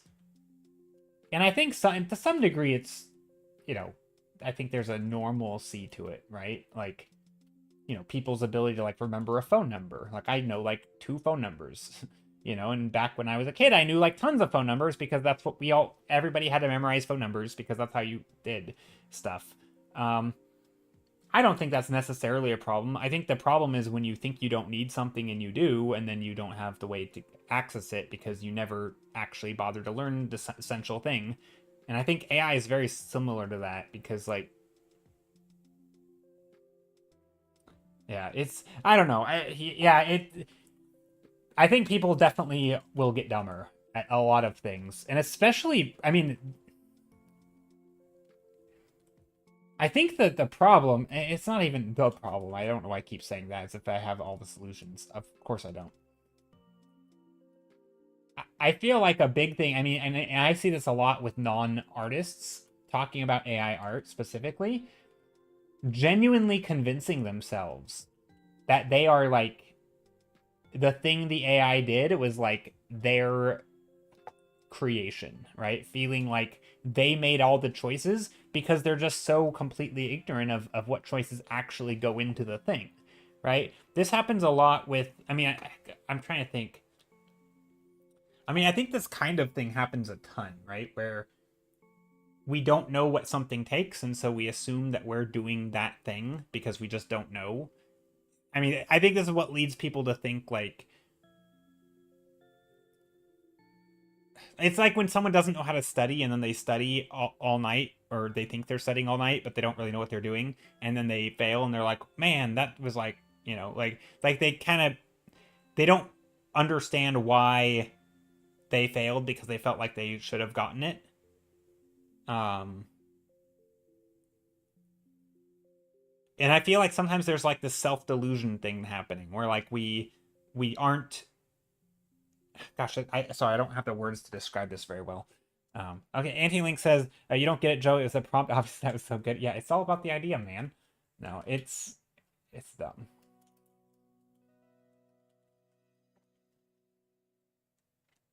And I don't think it's like a one-off problem. I think there's lots of overlapping problems. I mean, I think there's also a problem of like not trusting people who are essentially experts in their field or people with actual experience, right? If I mean, we've talked about this before on stream, but if a researcher says this thing doesn't actually help me research, right? It's not helpful for me. And then someone else who has no experience doing that kind of research says, oh, but it is, trust me, you'll love it. It's like, well, just why don't you, like, the expert can try the thing and then tell you it's not good for what they're doing. And, like, just believe them because they're the one who knows what they're doing, right? Like, and I feel like there's a like it's like a deep maybe it's just a US thing, but it's like a deep mistrust of like people who actually know what they're doing. So like I just saw a tweet like yesterday where AI people were like, this is gonna change Hollywood, and then people from Hollywood would like, oh, but it's not, right? This isn't doing what we're doing. And then they're like, well, you're just like this. It's like, well, just trust me. It's like, no, I literally work in the industry. Not me, but like the people saying this were like, we work in the industry, and it's not changing our jobs. Like, not, at least not in the way you think it is. And people like it was so hard for them to accept because to them they just didn't know what they did. Anyway, okay, tips for landscapes for non-coloring artworks. As non-coloring artworks. Tips for landscapes as what do you mean by that? Like black and white? Like a black and white landscape? So this I am just painting from photos right now, but normally a lot of times I'm not. So these were from photos too. Here, let me show you. I can ramble about tips for environments and stuff. I'm kind of curious what you mean by that. As non-coloring artworks. Let me find some.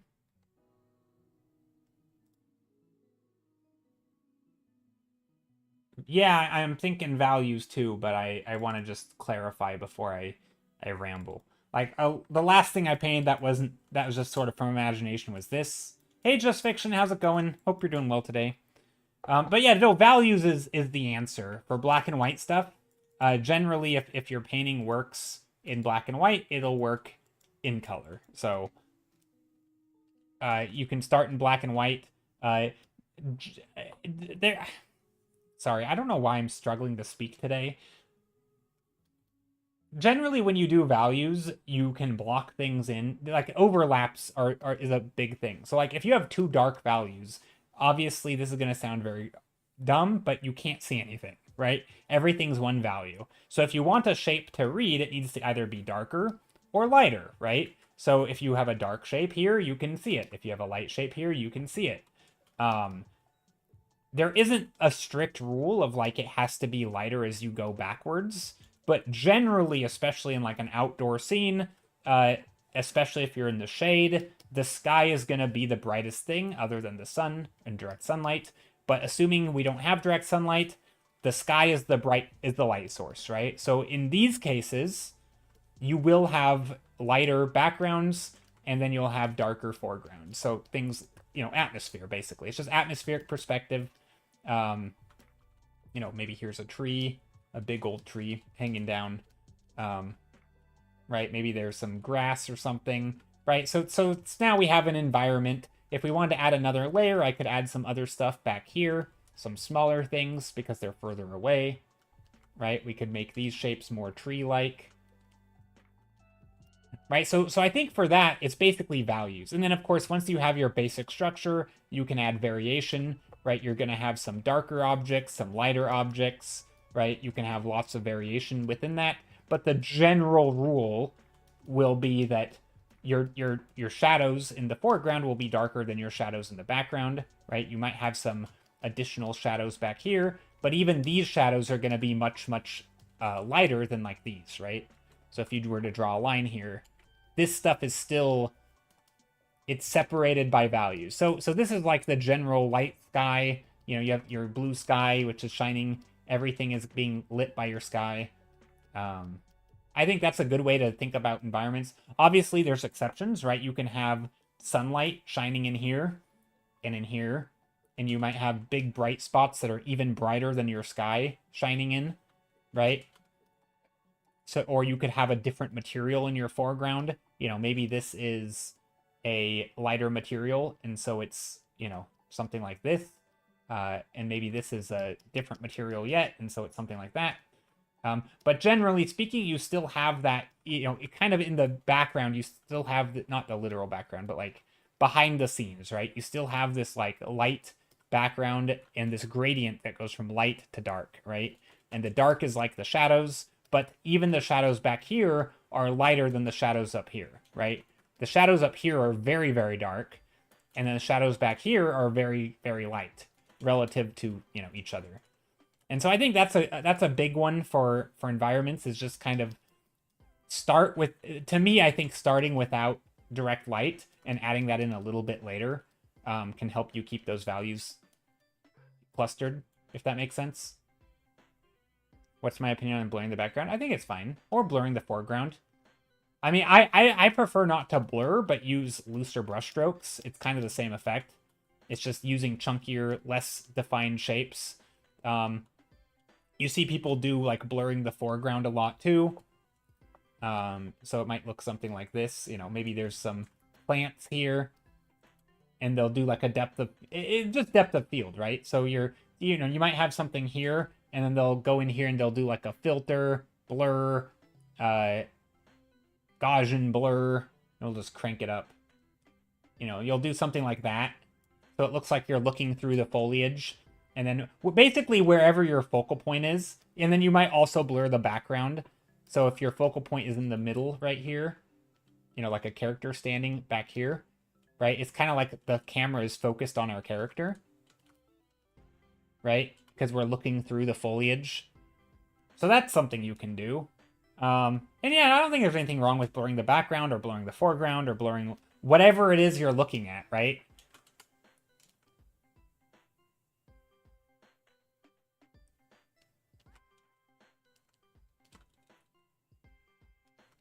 Um, feels like a very real detail because actual yeah, but I mean, I think in general, whatever your focus is, then you can blur everything else if you want, right? If your focus is in the midground, blur the background and the foreground. I mean, I don't think you have to, but I think, again, this is where... Here, we can keep our little Amogus. But, you know, this is the same thing here. You know, if this is your focal point, and this is your main character, then you can make these other characters less in focus, right? Just make looser brushstrokes, right? And I think that just goes for everything. Just have looser brushstrokes. Like, you don't need to detail everything to the same level of detail. Now, blurring is one way to do less detail, but you can also do, like, expressive brushstrokes that are just kind of big blobs, right? You don't have to have literal blur effect.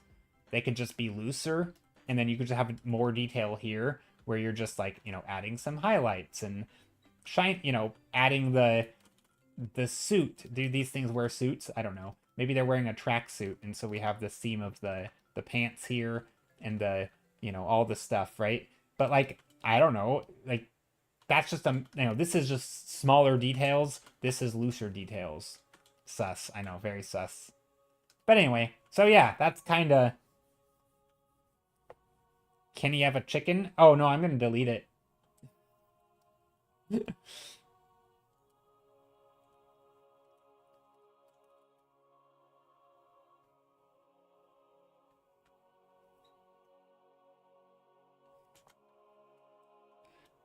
But I think a lot of times, even when I'm drawing things like this, which is from a photo... Oh, you can't see that. If I'm drawing something from a photo like this, and I'm drawing these flowers, I will... So even though we can't see these flowers, like, most of these flowers, if you were to say what color are they, right, you'd be like yellow and purple and green. But if you were... What I'm drawing at first, a lot of times I'll start with the darkest part. So I'll start with, like, the dark greens that are all, not really green, but like a dark green yellow or an olive. And so I might block in all of the flowers with that dark green, and kind of like Bob Ross, where he starts with the dark color, and then you can add the brighter colors on top. Then you can say, okay, now we can get those green leaves in here, right? And then, or we can get those bright yellows in there, wherever we want, or maybe even the darker yellows, because the dark yellow is going to be like in the shadow, right? But we get these other yellows here, right? You get some darker purples. But then also you get some brighter purples, right? You get some of these lighter colors like this. And so now, but underneath all of that, even if most of the painting is those brighter greens and those brighter purples, you still get those little nooks and crannies of that dark green poking through. And I think that's really important. And that's kind of the same thing as that, what I was just showing. Well, I undid it, but I was showing it over here, right, with the dark foreground. Even if you cover all of that up with stuff in the sun, it's nice to add that dark atmospheric effect layer first, or that like that shadow layer, so that any of that, if you or have like grass and there's the gaps between the grass, right? So you have, sorry, you have grass, or here, let's just do this. Let's just paint it again. Right, so if you have something like grass, let's move that.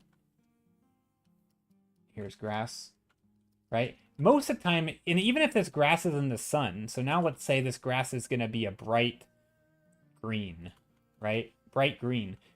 If you have the grass in the foreground, you're still going to have darker shapes, you know, poking through, right? And those darker shapes in the foreground are like those little shadows. And so underneath all of that, you still have the darkest darks here, and then underneath all that, you know, back in the distance, right? You're still going to have those darker shapes underneath all of this, right? There's going to be those shadows that poke through. And those shadows are going to be darkest in the foreground. Even if you have your brightest thing is in the foreground, right? You're still going to have those darkest shadows in the foreground.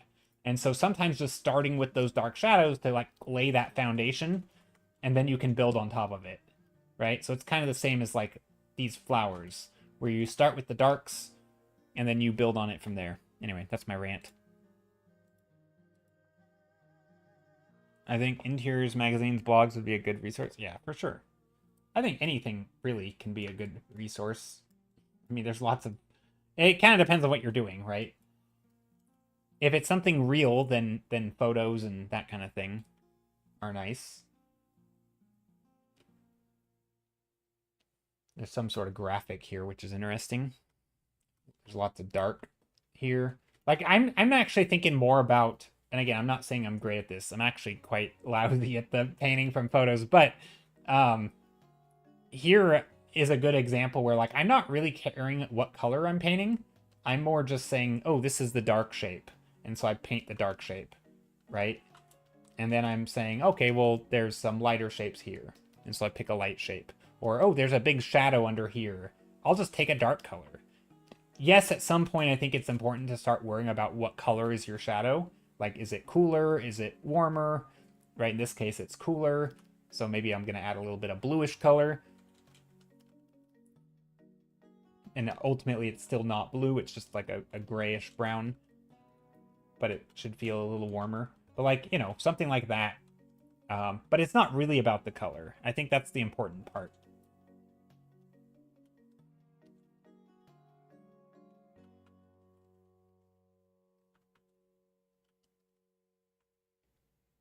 Some dark up here.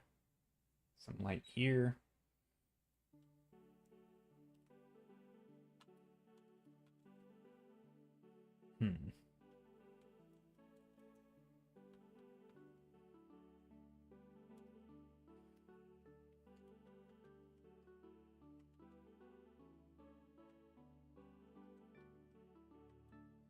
Using warm and cool shadows adds so... It does. It definitely does. But I think even if you're first starting, though, I think getting in your head... Because trying to say, oh, this is darker, but also it's warmer and darker. Oh, this is darker, but it's cooler and darker. That, to me, is an extra thing to juggle. I think if you're just starting out, I don't think you need to do that. I think just focusing on, is it darker or lighter, right? Is it a shadow shape or a light shape? And then if it's a light shape, make it lighter. Even more, like, it doesn't have to be as light as it is in the photo. It could be even more light than that. It could be literally black and white, like no gray. Just straight up pure white or pure black for shadow and light. And I think that could be a starting point, right? Like here is a good example where, you know, these tables could probably be a lot brighter. Do they need to be? No, they could be this color of brightness, but like they could just be a lot... They could be like this.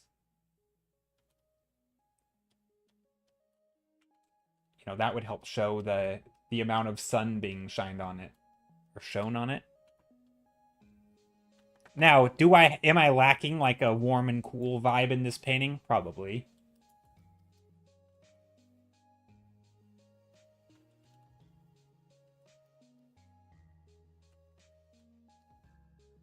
I think it's lacking quite a bit, to be honest.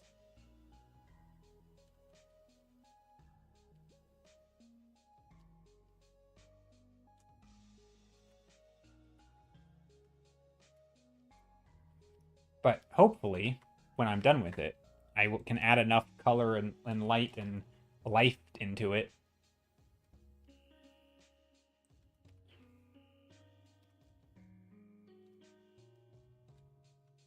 So again, even here, I'm going to start with like this olive color, and then I'm going to start adding the colors back in here.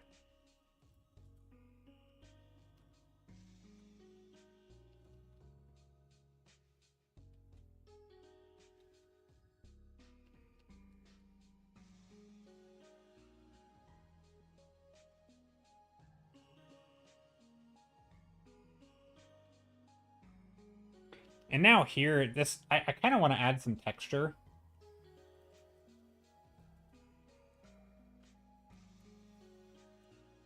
Maybe.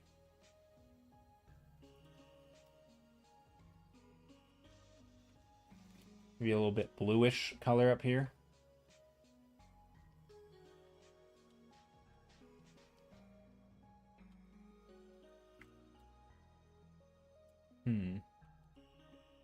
This is a road.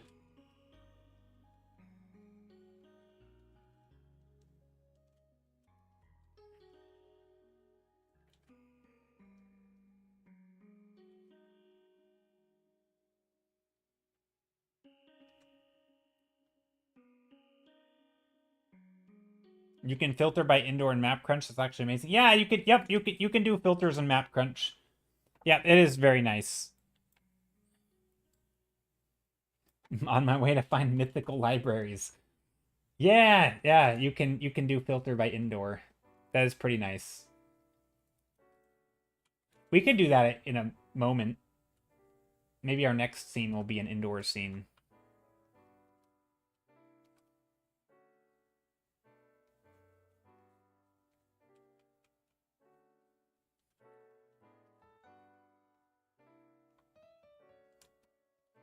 But yeah, I think the big advice for starting environments is pretty much just focus on values, on big light shapes and shadow shapes.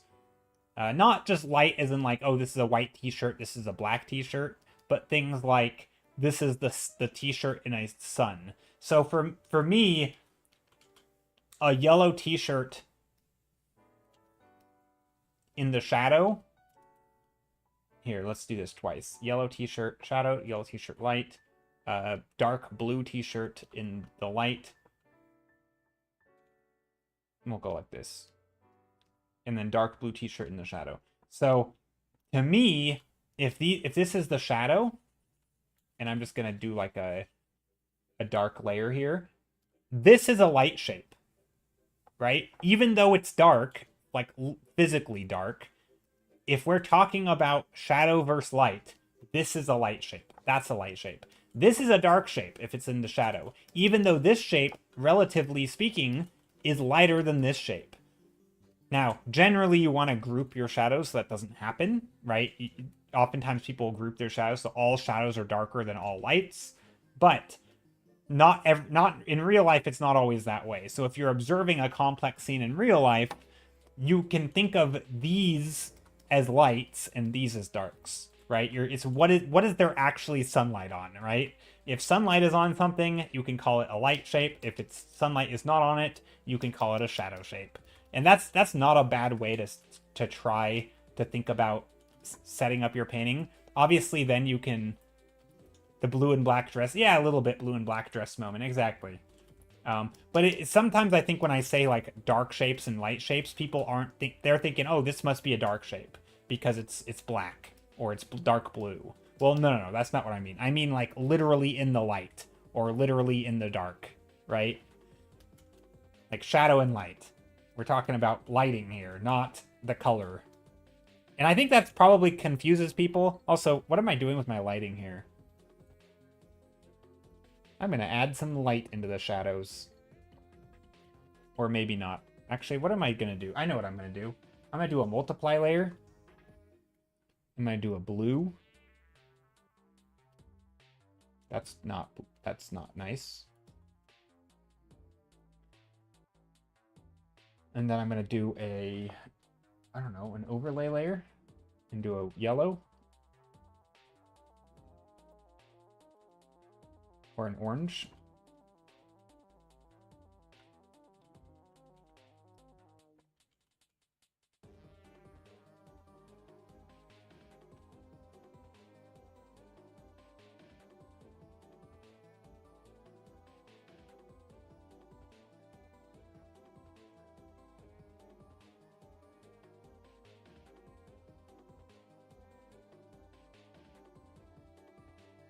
It's a little bit blurry, but that's okay.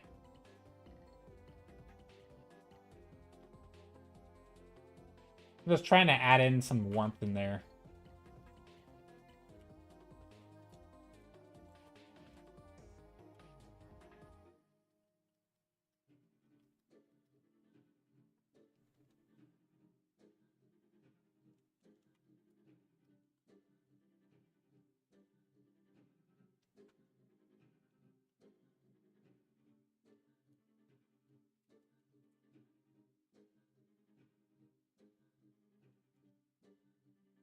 Like here, I'm trying to make a little sliver of light and shadow.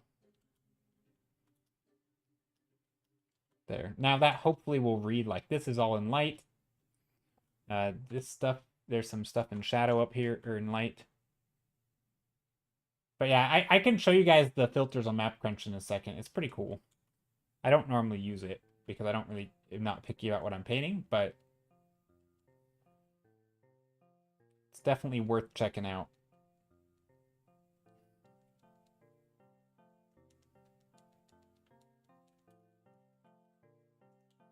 I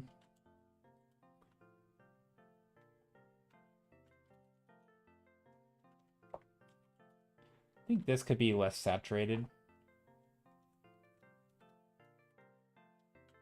I'm getting a little bit too yellow, I think.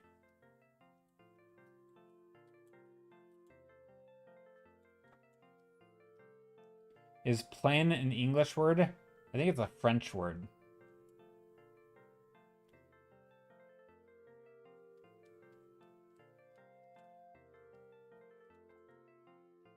I think plein air is like a French word. I don't think it's English.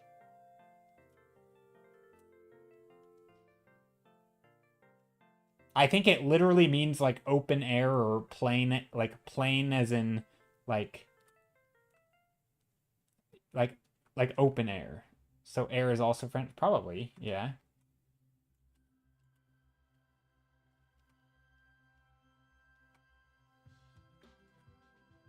It means plenty? Oh. I thought it meant like open or plain, like actual, like completely. Hey, Mr. Artiste, Brett in a box. How's it going?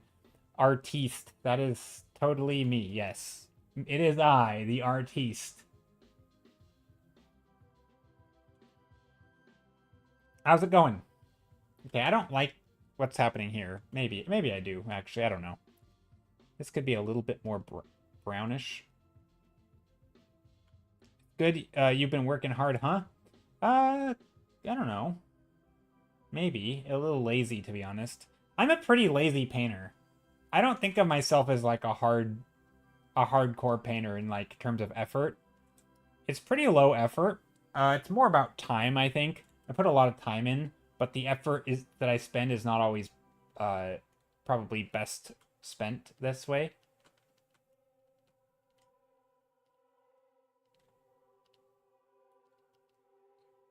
If that makes sense.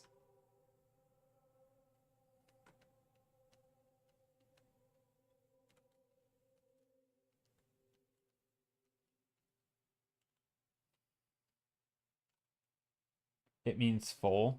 Okay. Maybe I'm spreading fake news. No worries, Drefzilla. It's all good. Wait, this is not where this is. What am I doing? This is over here.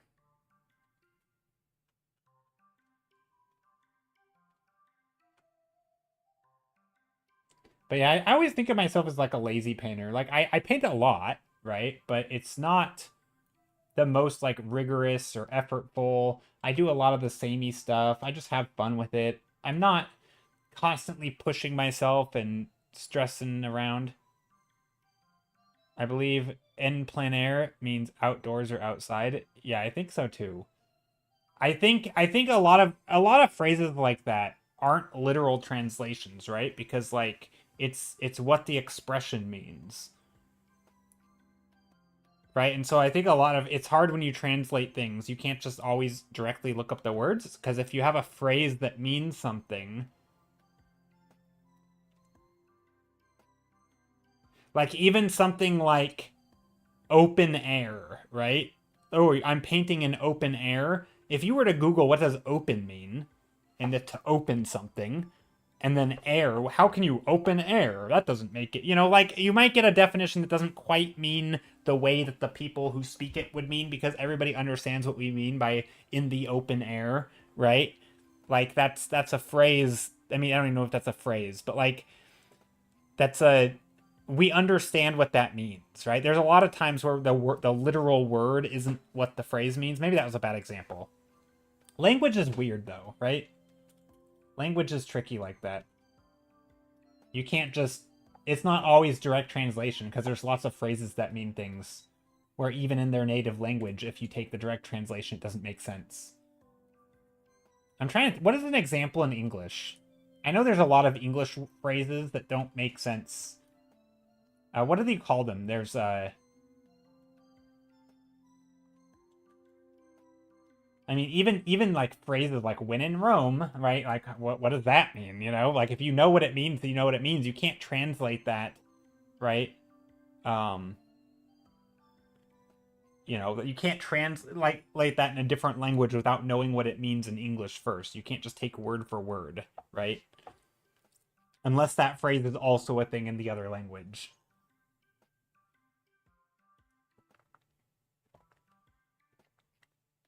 Yeah, like a figure of speech, exactly. Exactly. But even not that though, right? Like there's, yeah, a plumb line or a block in. It's like a what? Like what is a block in? I mean, we get what that means, but like it's sort of a it's like a hyphenated word where neither of the words inherently mean the thing, but we all know what it means because it's just a phrase that we use or a part of speech. I'm not a linguist. I don't know what this is called, but it's a thing that exists all over in every language as far as I'm concerned and or as far as I'm aware of. And yeah, as far as I know, in plein air just means like outdoors in the open. It's open air painting. It's a phrase, it's a term that is like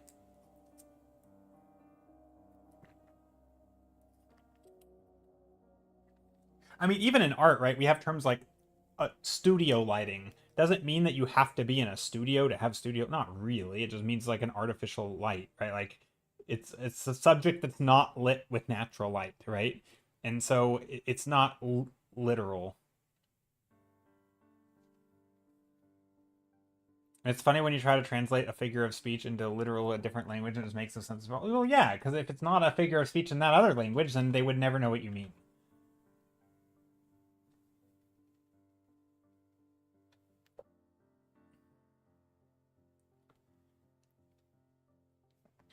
Okay, let's do another location.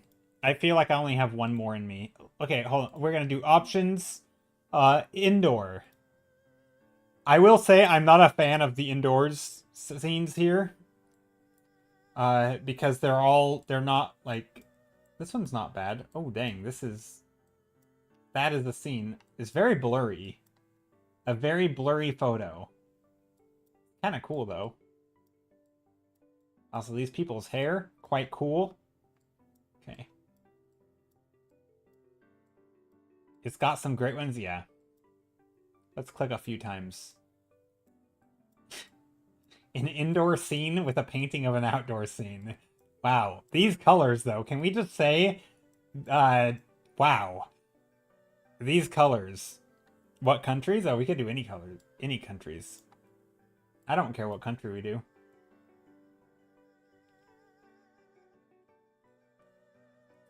You're like painting from GeoGuessr? Yeah, I'm painting from, uh, yeah, exactly. It's not, well, GeoGuessr is a thing that uses Street View. It's like an app. This is another app that uses Street View, but it's not GeoGuessr. It tells us where we are, but it gives us, it's a randomizer, yeah. Let's do another one. That's not indoor. Why isn't this indoor? I have it clicked.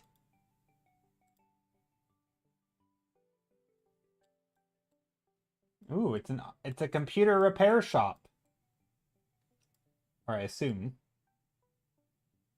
Looks like a computer repair shop. Fun paintings. 2014. Best wishes 2014. Is this a classroom? Probably a classroom. No, it's not a repair shop. This must be a classroom where they teach computers. Like a computer class.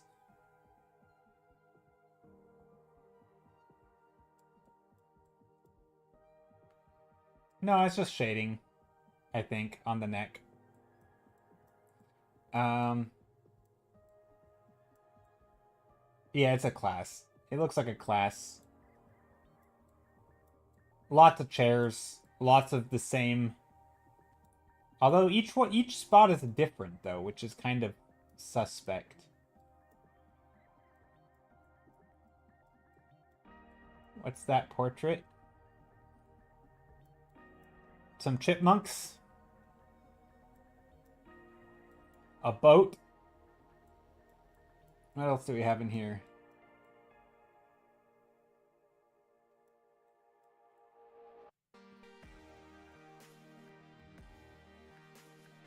In the back? A portrait in the back. I don't know. Some dude?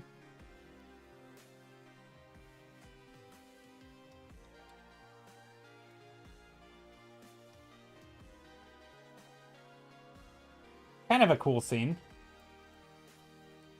We could try to draw it.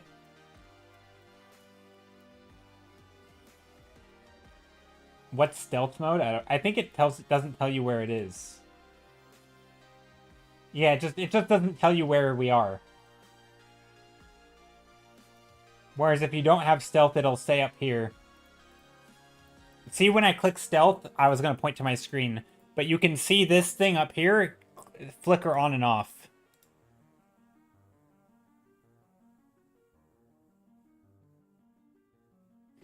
For a painter, how do you handle like a lot of lines or straight shapes? I don't know. Oh, you mean like in the last one? Like in this one? I mean, I guess perspective and just drawing lots of shapes. I think it depends on what you're doing. I don't think you need to make everything perfect. It's the same way as like if you were painting lots of roofs. Like if these were all buildings, imagine this was a big tower, and then this was like a smaller building on top of under it. And imagine all of these, this was like a street view. Same way, right? It's just trying to keep your angles the same so that as you block them in. Can I link you this? Yeah, I can link you this one.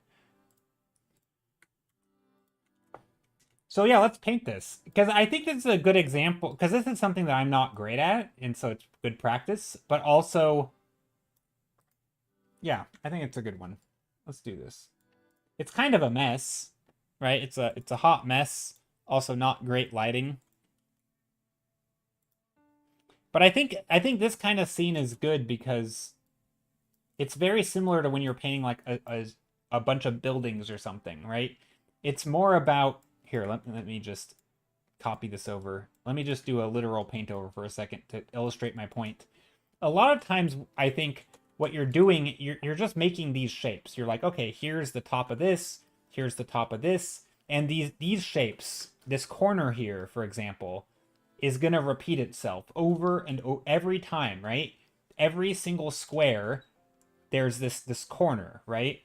It's going to be up here. It's going to be more angular. It's going to be up here, right?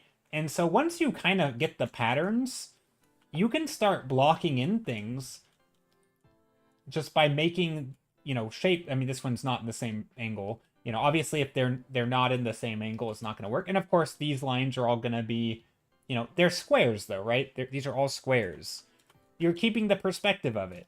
But so when you're trying to just block things in, a lot of times you're just blocking in simple shapes. And even if you're not getting the exact things, like maybe you just going to add a random shape over here. You wouldn't know from looking at it if this shape is actually a real thing that I just painted over. It's not. There's nothing under it, right? This is just a horizontal thing, but I'm just making up a shape and it fits because it's in perspective, right? And so you can just kind of add shapes.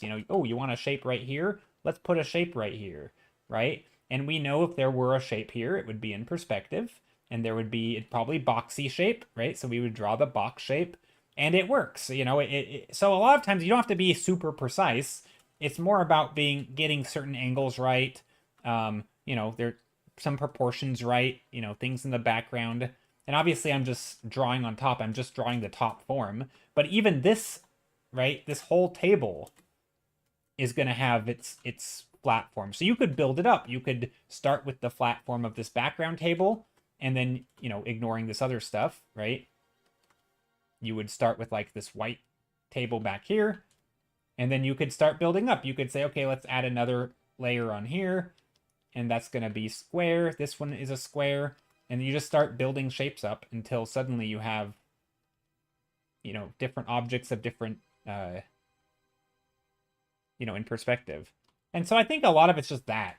And obviously you're going to have occasional shapes that are at different angles like this. And of course I'm just tracing, but that's kind of gives you an idea of like, you know, drawing this table back here and then building up, you know, again, once you have this here, right, assuming this isn't here, right, you would just lay this out. You would start sketching this. Maybe you sketch this in a darker shape. And then again, you make that same top shape here. And then maybe you want to do another layer. And again, I'm just making this up, but, you know, it might end up like something like this, right? Or maybe this comes down more. I don't know. Tracer, yeah, I'm cheating. Anyway, so that's kind of how, just that general, that thought process, right? Okay, now let's actually paint it from a photo. But so for blocking in, right, maybe I will recognize that these are two... Here, let's put it over here, right? Maybe I will recognize that there are two big shapes here. Also, let's do this so it's just less confusion. Right, there's those two big tables. So maybe that's what I'll focus on. I'm not even going to worry about making the exact right perspective. Maybe I just want to start with those two tables. So one table could be here.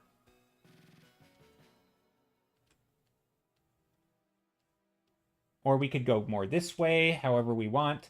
Maybe we do another one back here. Right, we're going to kind of keep it in perspective. Again, it's not going to be the exact same perspective, but another table over here. So there's our two tables. Again, they aren't, like, this isn't even going to be the same. I'm not even trying to match the same perspective now. I'm just based on what we just were saying, right? Once we have our tables down, again, are these perfectly in perspective? I don't know. Maybe they're pretty close, probably. They are lined up. No, they aren't lined up, right? One is short and one is long. So the short one, right, is here, let's say.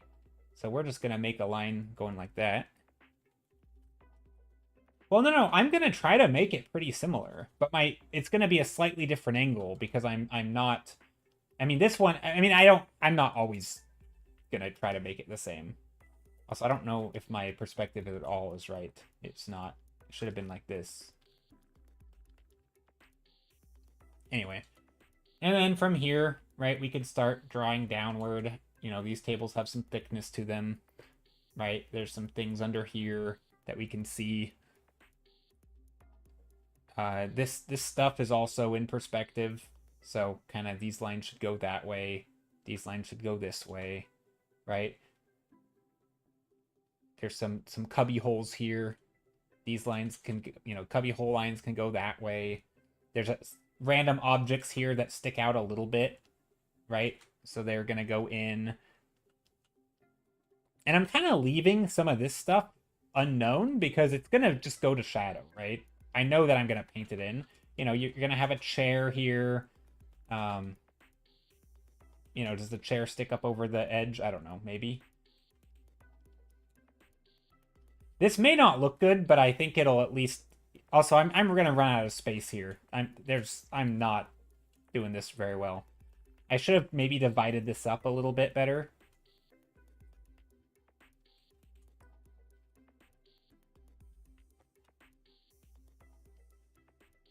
And also maybe should have brought this down more. I still can do that. Okay, let's do that. Okay. Now I just want to jump into painting, because somebody asked about painting. Also, let's get the room in here. There's a room back here. There's a wall. It's going to be something like that.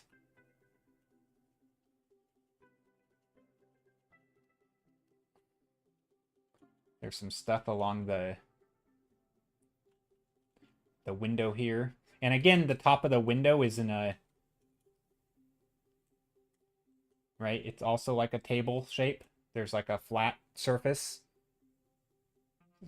It's not bad. It's just trusting the pro... Well, yeah, this is like constructing, right? Like it's like we're kind of, I'm reconstructing it, right? I'm not painting what I'm seeing. I mean, I am kind of, but like I'm reconstructing. I'm not using measurements so much as I am using, like, what is the form? Then let's draw the form, right? So if the perspective were different, that's fine, because when I'm drawing the form, if I know that there's a, for example, here, let's zoom in so we can see, right? There's two stacks of computers, right? Or whatever these are, right? Two stacks of computers, they're 3 tall, right?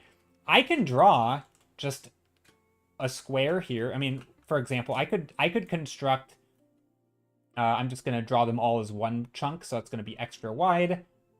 Maybe they're halfway back in the table, so I'm going to go like that. I'm just going to draw a chunk here, and I'm going to go straight up and decide that it's going to be this tall. Again, I'm just eyeballing it. I'm not making it perfect.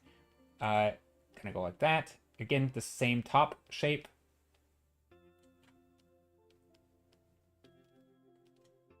And then now I'm just going to go 1, 2, 3, right? There's 3 here. There's 3 here. These could be, maybe these are all parallel. And then these back here, maybe they're at a little different angle or something. Or maybe they're, slightly outset. And so maybe I'm going to go like that or something. But like, then we have 3 more, right? So now there's 6. Right? So there's six little things up here. And I drew them. And again, I'm trying to draw them in the same perspective that I'm at. Right? I'm not trying to match exactly the thing that I'm seeing. Right? I could be, but I'm not. Right? There's another one here. It's a little chunkier. Maybe it overlaps a little. Again, I don't want to even construct anymore. I'm going to start just painting. But that's the idea. So a lot of times when you're just blocking things in, it's an Aarnia Spectrum handheld RF sensor. All right. But anyway, so yeah, I don't know if I needed to sketch those in. That's not really what I wanted to do, but I think when you're painting, it's the same process, right? So I'm just going to jump straight in. What color do I want to make this? Overwhelmingly, I think yellow on the floor. We're going to use a lot of this yellow color.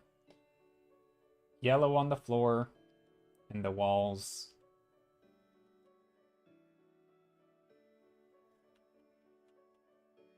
I don't know. So yeah, we're going to more or less start over.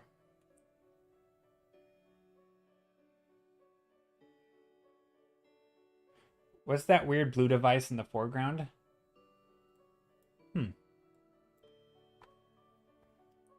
Hey, I have Assless. How's it going? Okay, so now we got a table here. The only problem with scenes like this, to me, or not the only problem, but one of the problems that I struggle with these types of scenes, is the lighting is so bad, right? Like everything's just this even lit indoor lighting. It's very difficult to do like clear shapes and shadows and stuff. It is going. I'm still recovering, of course, but more good days all the time. That's good.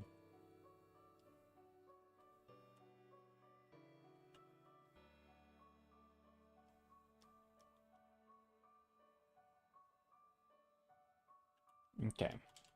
And of course we have this blue window over here. I'm just trying to block in the room first. We have a back wall here. I like that there's this blue light. That's neat. We have a blue light. That's actually going to be nice, because then we can have a warm light for the rest of the scene. This does feel like a heavy outline scene. I don't think you have to outline stuff a lot. I think... I mean, you could. I don't know. I think there's different ways to go about it. But for me, I want to establish the lighting and figure out that stuff so I can kind of make it up as I go and it'll end up working. There is going to be a lot of dark, warm colors underneath here, I assume. Oh, because of bad lighting? Gotcha. Yeah, it is hard to like block in shapes when everything is just different values based on what material it is. But yeah. I mean, you can still do stuff like this, though, like underneath these tables. and then you can start adding the stuff on later, right? So here's this one, and I'm gonna do a lot of overlapping and painting. But yeah, I don't know. I'm not sure the best way to do this.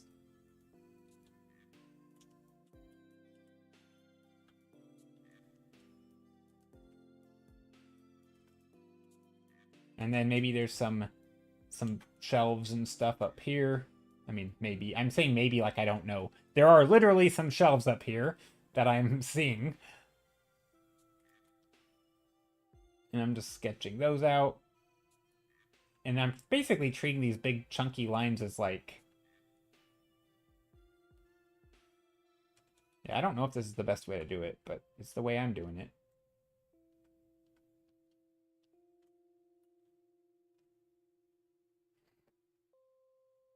I also have an appointment for next week to talk about a procedure that should improve my life a lot. Oh, that's good.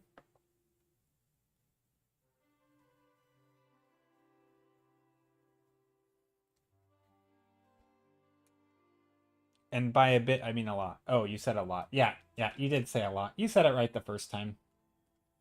Well, that's good. I hope it does improve your life. Okay. So yeah, I'm just sketching in some things. So yeah, this is gonna be a lot. This is a lot for sure. I think it's probably best to... No, I still want to start with this background light because it's pretty cool. Not just in the lighting sense, but...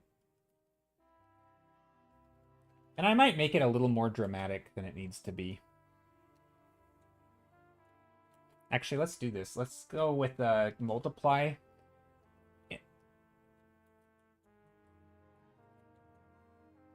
Maybe like a red, because red is cool, or red is neat. It's not cool. It is a warm color, generally.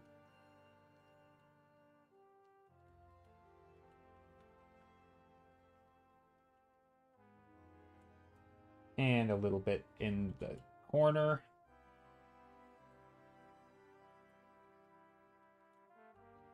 A little bit of blue there.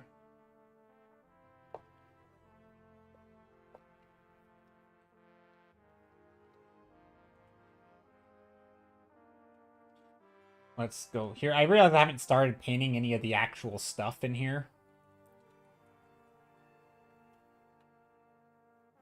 I don't know if I'll be able to capture the clutter properly, but we'll see. Okay, now let's just jump straight into, like, painting the clutter. I think I'm just gonna start by doing bigger shapes like this. Like, this is gonna be in the foreground. Again, I'm not really measuring. Maybe I should. Hey, Hydrate. Thank you. Thank you, Faded Fatima. I appreciate it.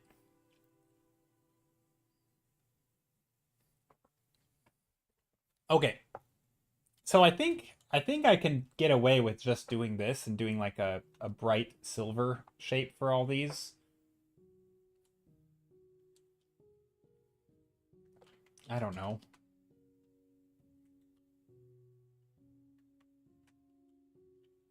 The big thing seems to be that there is a dark side. Also, this... I don't know what happened there. There is a dark side to all of this. These colors... I might end up making the colors awful, but we'll see. No, let's go more here. This actually overlaps these a little bit. So we can go way over the table. Because this is the edge of the table. So we can go from the edge of the table over here. Just blocking in shapes. Trying to not worry about the overlaps and what I draw over each other layer. Again, is this going to look good? Probably not. But it might, as I work. This is there's definitely going to be an ugly phase here where it's just random boxes and cubes and nothing makes any sense at all.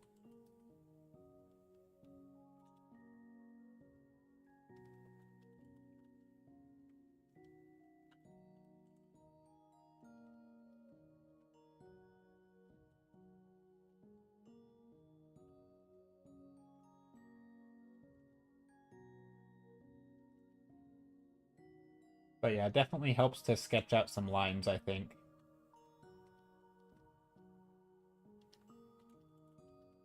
Because even stuff like this, right? Just like there's these little things and knobs and dials. I mean, there's so much stuff in here. It's so hard. Like, there's a little poster here. Like, do we need to sketch this piece of paper? You know, probably not. But anything and everything is just like little shapes, you know?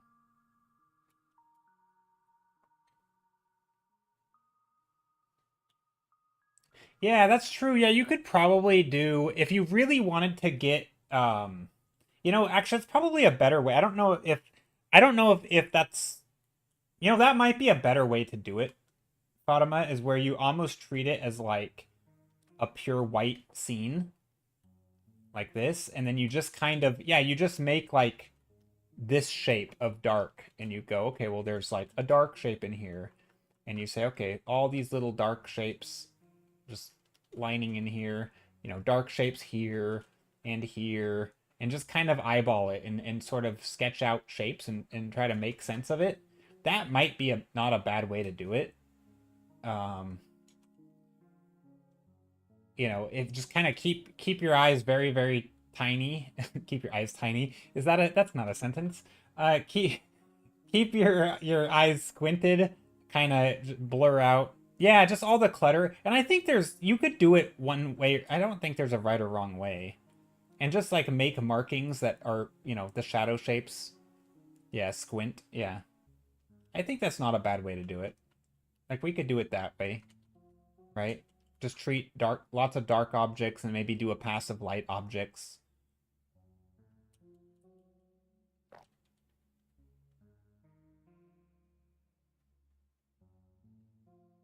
Little things here.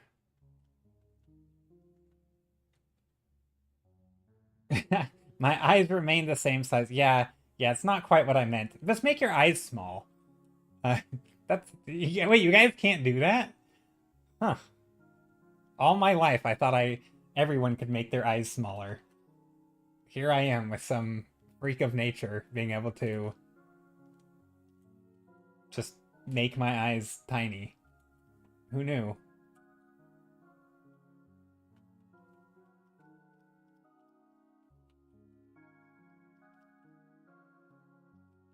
Yeah, this kind of scene is definitely tough. Like I think Joe is an AI. What? What did I miss? I'm an AI? Alas, my eyes remain the same size. Never wish to fail you. Because it depends on your art style, but you're not painting out a photo, you're expressing the photo. Yeah, yeah. I think that's a good way of thinking of it. I mean, I think even if you were painting the photo, you can still do this, but then occasionally you're going to call a few things out. Maybe you really like this object back here, and you're like, okay, this object is the one that I want to paint in detail, and so I'm going to make it a little more crisp. I'm going to come in here, and I'm going to just polish it up a bit. You know, it's kind of propped up, something like that. You know, there's that thingy on top of it that's a blue. And maybe you do something like that where you do these little call outs.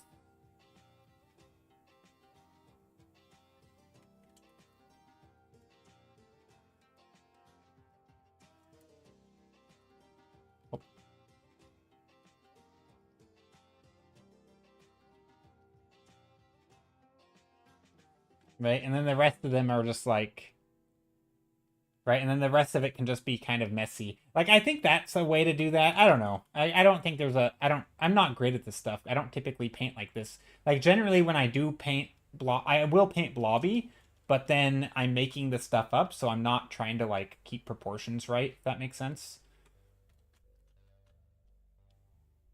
But like if you look over here at the top, right? For example, I'm just kind of working my way around the photo at random. But if you I kind of goofed that up. If you look over here, right, there's these books. Well, there's also these dark, super dark shadows under here. but they're not even, right? You have a shape that looks like this or something, right? And so just making these different shadow shapes, you know, maybe this is the books below it is going to be on this level, and so you have this stacked books, so you have some lighter shapes that go this way, and then some darker shapes back here, and this is the underside of the you know, the things, right? So these are those papers, and then over here you have more papers, and so maybe you take the white lines, right? Maybe you make this all darker, and then you take the whiter lines and you go more lines, right? There's some random red stuff up here, which I don't know what that is, so I'm not going to put it in yet. You know, and then there's a shelf up here, and then there's more. And again, maybe this is all in the dark, and then we want to put those white lines vertical this time instead of horizontal. And so actually maybe we start with the dark. You know, and you just do stuff like that.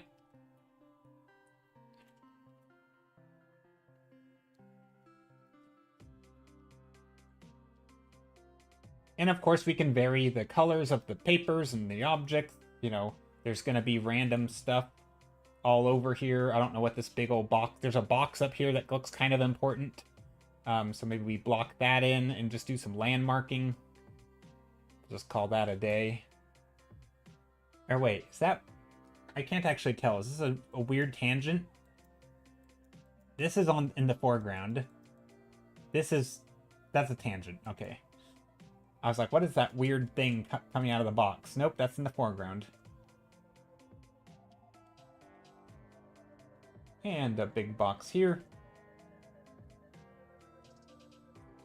There's like stuff up here sticking up on the box. Little knobs. I'm just going to draw little circles.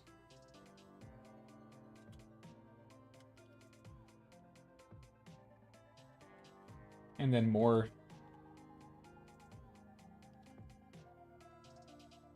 But yeah, this is very, very loose. I don't know how good this is going to turn out. I'm trying not to be too precious. What are they working on there?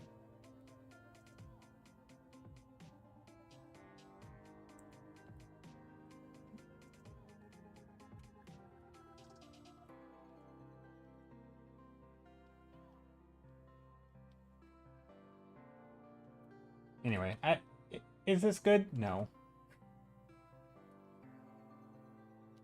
Also, maybe this back wall here could be a little brighter.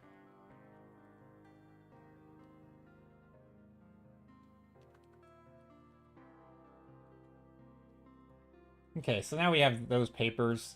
And again, maybe some of these things in the foreground I will zoom in on a little more.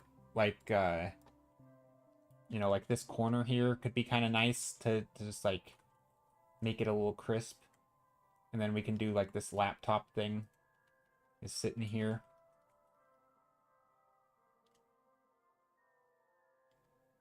It's not a laptop, it's a binder. What am I talking about? It's a shiny binder. No, maybe it's not. Actually, I don't know. I think it's a binder.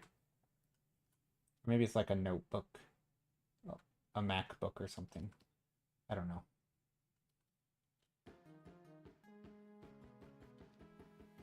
Some shapes here.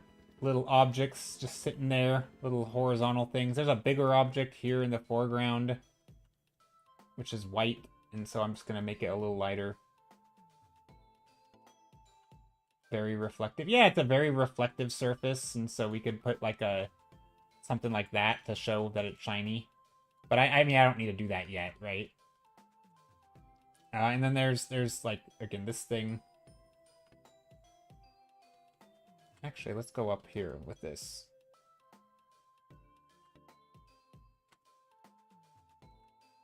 And then this one, again, it's darker here. This one's brighter. This edge. I'm kind of just working my way around. I don't know. Like, is this going to look great? Probably not. But there's some random things on the table here that I think I could sketch out that are a little bit lighter.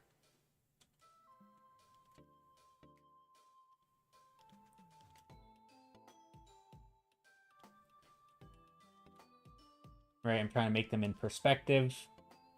mostly. And then underneath, of course, we need the shadows. That's what's going to make it look like they're objects sitting on the table. So you get little shadows under there. And then we have other objects, like there's an object here that's yellow.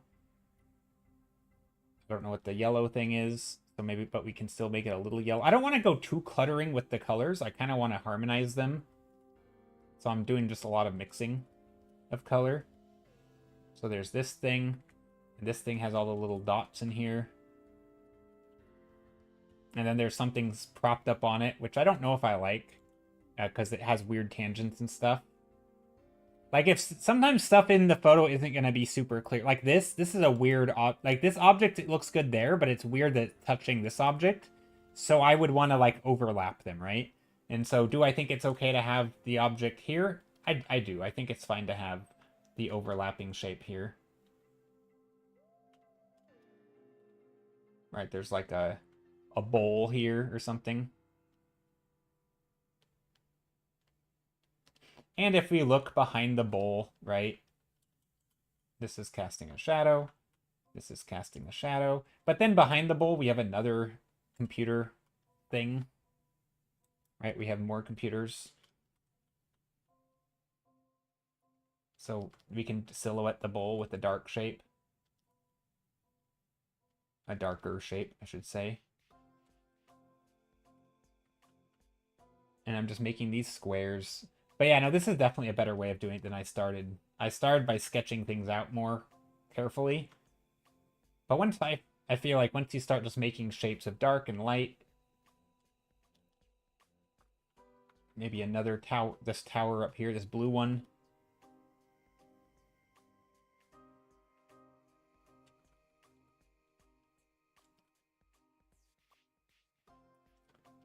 But again, I don't want to go too precise with some of these. Some of these, I still want it to feel like they're just blobs, you know?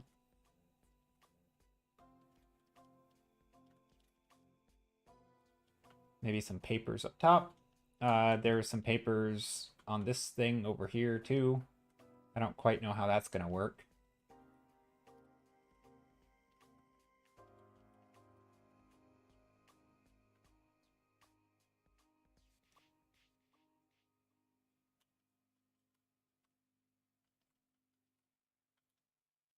It kind of has that feeling of a cluttered office space. I would like to request a post-it with a chicken. That's not a computer, it's a steering wheel. What? What are you saying? Hello, Error Macro. It's not a computer, it's a steering wheel. This? That's a steering wheel? Was that is there a joke in there that I missed? I think I missed something. I feel like that's definitely some sort of computer. Oh, it was a reference? That's all? Okay. I'm bad at catching references. So even for things that I've seen, if I haven't seen it, then I will be especially bad.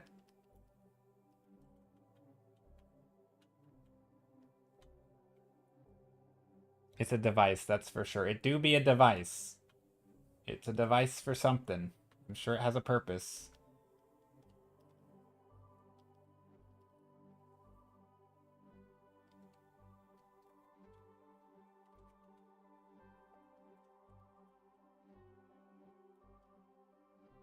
Okay, does this look like it is another table back here? Not really.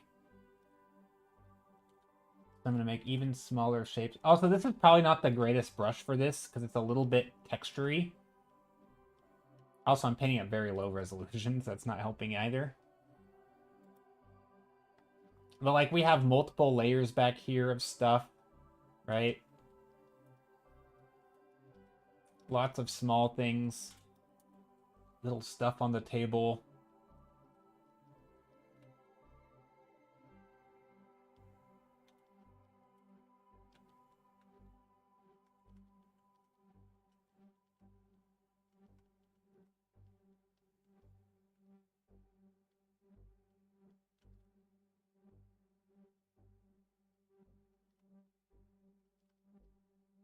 Little chair here. Another chair here.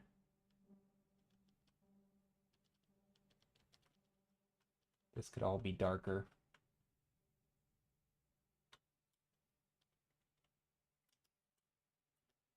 I don't know what's going on back here. That doesn't feel right.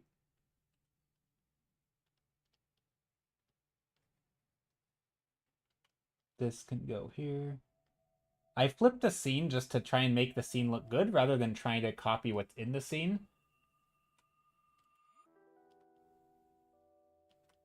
There's definitely some funky things over here. The colors are nice. Yeah, it's something. I don't know. Also, we haven't done much over here, but this could be much darker.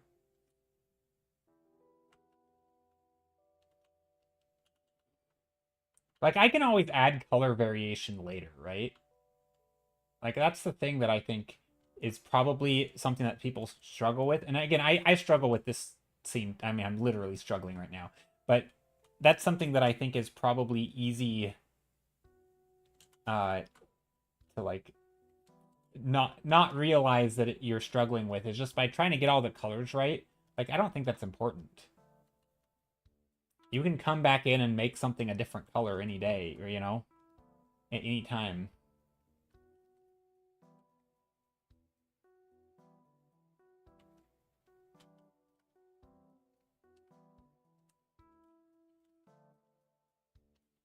And then once you have the, you know, again, and now I'm creating a vibe because I start with simple, warm, and cool. You know, you had a warm light or a cool light coming in from the windows and a warm light from the light probably in the room. And then from there, it's just like variations of dark and light, and I don't know. I don't think this is looking great. There's definitely not enough clutter, I think, in the foreground.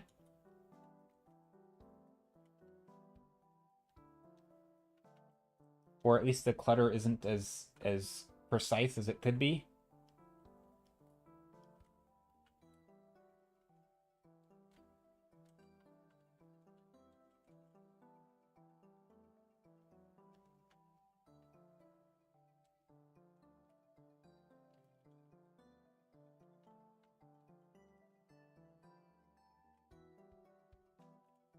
Little shapes of paper and stuff.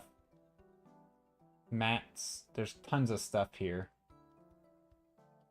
But I do want to make it feel like they're distinct shapes. I don't think I'm going to put the big blue thing in the foreground.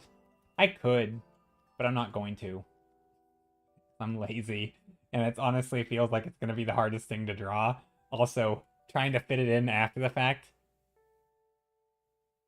You think post-its would be cute? Yeah, we could do some post-its. Yeah, for sure, right? We could do some things like this. Like get it like a... For sure, right? Some post-its sticking around. Maybe one here.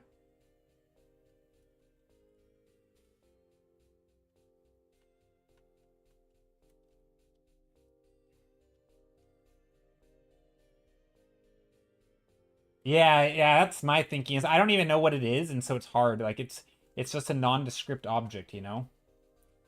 I don't know. If it were important for the scene, like again, this is where if this was like a concept piece, right? Um and I was trying to like design an office or room or whatever, if I knew what this room, what more specifically what it was for, and that instrument was like super important for it, then obviously it would make sense to include it because like anyone who knows anything about this room would be like, why is it missing that thing, right? But in this case, I don't know what it is. I kind of don't even really know what this space is used for. Not totally, anyway. I could probably get a multiple choice test right about what it is, but it's kind of just guessing.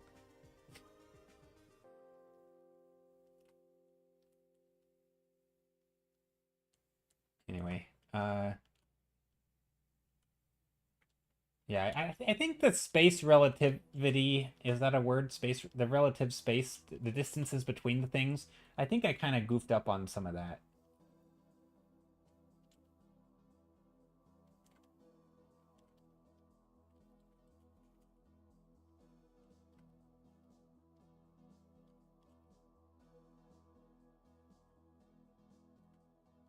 Like this, it doesn't feel like this is a, there's depth here.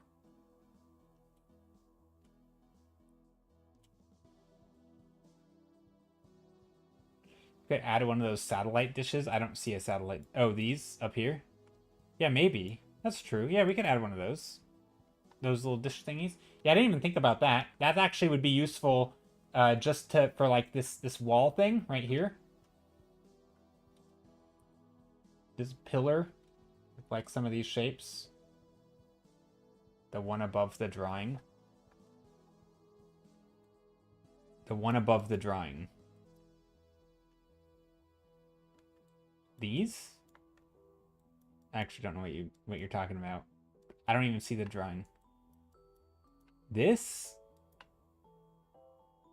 Satellite dishes. Oh, you mean one of the things that aren't in the image here. Oh, gotcha. You mean just like adding like set dressing kind of stuff. That's true. I could add stuff like, yeah, that would make sense. Like adding a satellite dish up here or something just to like help show what the space is for. For sure. It's not a bad idea. We could go back to MapCrunch and take a look. Oh, these? Yeah, we could do something like that.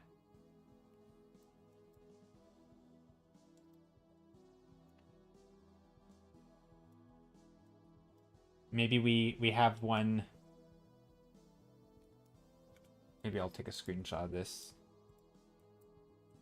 And then maybe we'll put it here. So something's sitting here.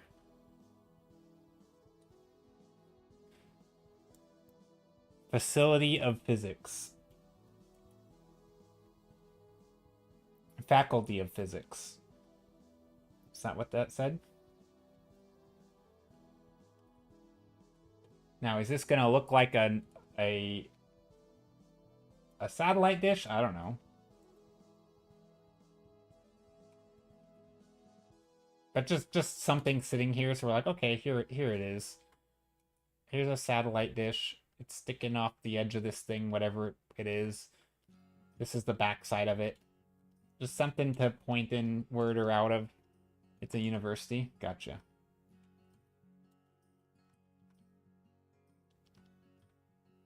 Okay. They do have a lot of stuff in here. And now there's little bubbles and things on top.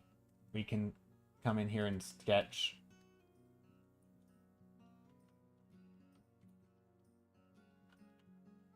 And I think unless we have a reason to not sketch them accurately, we might as well just sketch the things that are there.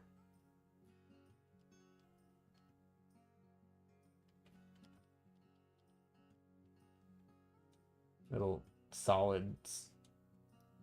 Bendable solids of different shapes and sizes that can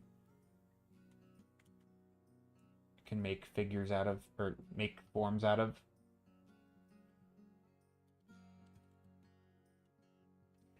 Maybe we'll make some at different angles too. What else?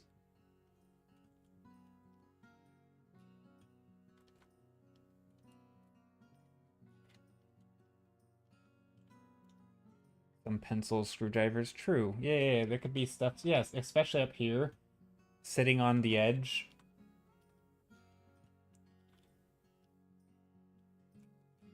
Oh, there's like a thing sitting here. Little cans of something. Yeah, maybe there's a cup of pencils here. That would be fun.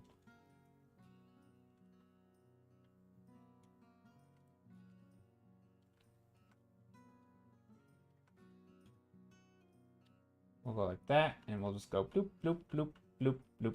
There. Just random things, pencils.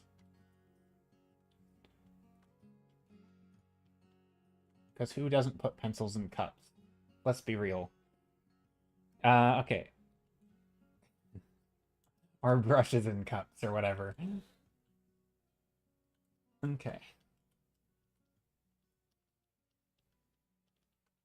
And yeah, this could be a darker shape here. Now a chicken I'm joking. You really want a chicken in these paintings.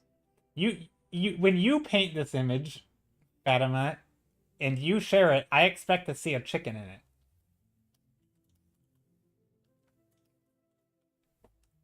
That is your assignment. When you I assume you're painting it, right? No, maybe not. Also, I don't like that there's something about the perspective here I feel like is goofy. I should have I don't like that this foreground thing does not feel like it's the foreground. I think what this needs here, let me try something.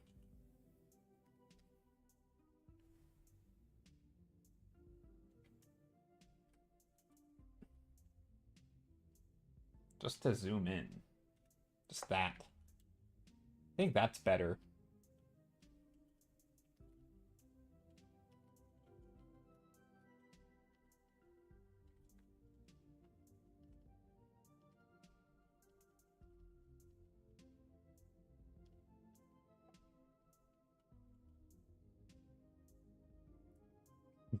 I'm just to tie the entire stream together. I see. Well, I appreciate it. I appreciate the You're doing it for me. I see. No, I like the idea of a chicken in here. I don't know how that would work, but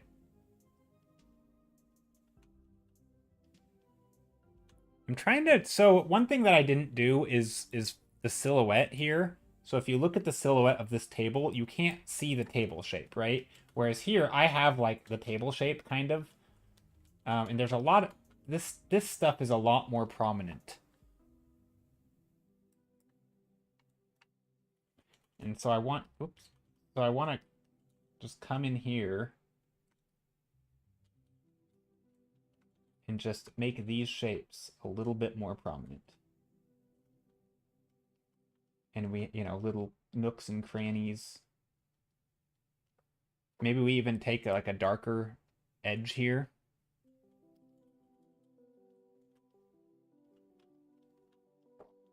And just kind of outline stuff to just really solidify that this stuff is its own unique thing, right? Everything else is in the background.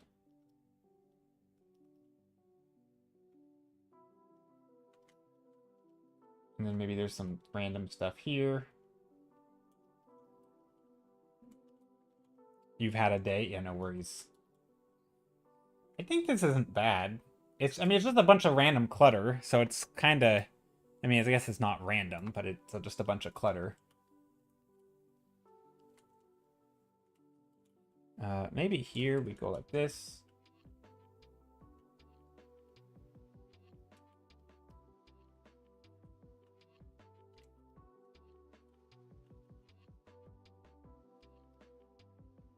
Yeah, definitely I could have done better on the initial lock-in with the perspective. I think that is a thing that I goofed up in a little bit.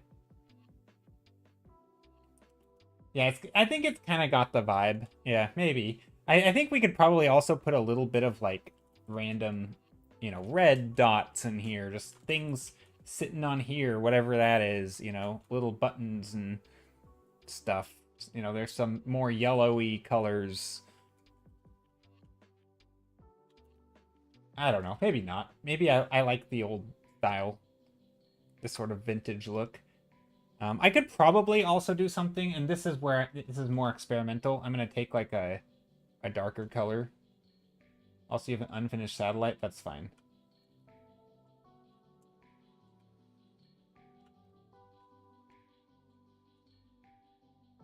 Just trying to bring in some shadow and light in here. I don't know if this is a good idea, but probably not. Especially like up here. Very moody. Yeah, it's something. Just trying to like add some of these darker occluded areas, especially in the foreground.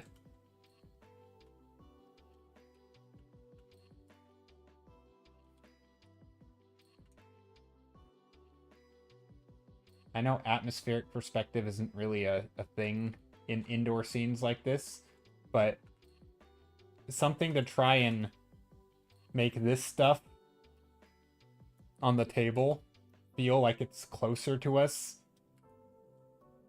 than the stuff in the back. And so if I can separate that with color, maybe more vibrant colors, maybe I will. So atmospheric perspective typically, so do you mean what is it? Or so generally in real life scenes, you have like anything in the atmosphere that makes distance. Yeah, so atmospheric perspective is typically like as things get further away, you are looking through the so let's start with what the atmosphere is. The atmosphere is the stuff, it's the air. It's the stuff you're looking through, right? And so if you look through a lot of this, and again, it's not nothing, it's not just empty space. So think of it as something, right? It's very, very transparent, but it does something. So if you get a lot of it, right, it's like looking through glass, right? If you're looking through one pane of glass and you're here, right? Sorry, this is going to be a random lesson, right? We're starting simple though. Here you are. This is what you look like, smiling, right? And you're okay. That's creepy. We're just going to do this side view. Here we go. Here's you. You're looking through this glass, and if you look through one pane of glass, no big deal, right?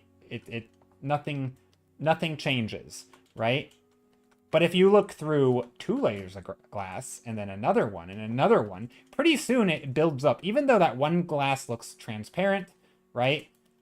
It doesn't look transparent after a while, right? Same with the air or fog or whatever. Anything, if you look through it enough, it stacks up. Air does this, right? If you look at really distant mountains, they might look blue, right? And generally, as you look through more and more stuff, hold on, let me extend this down. So now, if we have something super far away, that stuff in the background, you're looking through layers of air, right? You're looking through layers of air. It might look very blue, and as it gets closer, it might become not blue, right? It might become more vivid and whatever color it is, right? That's atmospheric perspective, right? It's things are just taking on the color of the atmosphere. Now, that atmosphere might be pink, it could be blue, it could be whatever. In our case, it's typically a blue sky, and so you're looking through blue sky, things get more blue, right? You can think of it as layers. You're just looking through a substance, and as that substance gets more and more, it affects the things that you see, right? Things can get distorted. If you're looking through smoke, it's going to become smoky colors. If you're looking through a red mist, things are going to become the color of the red mist. And so things will lose their vibrancy. They will...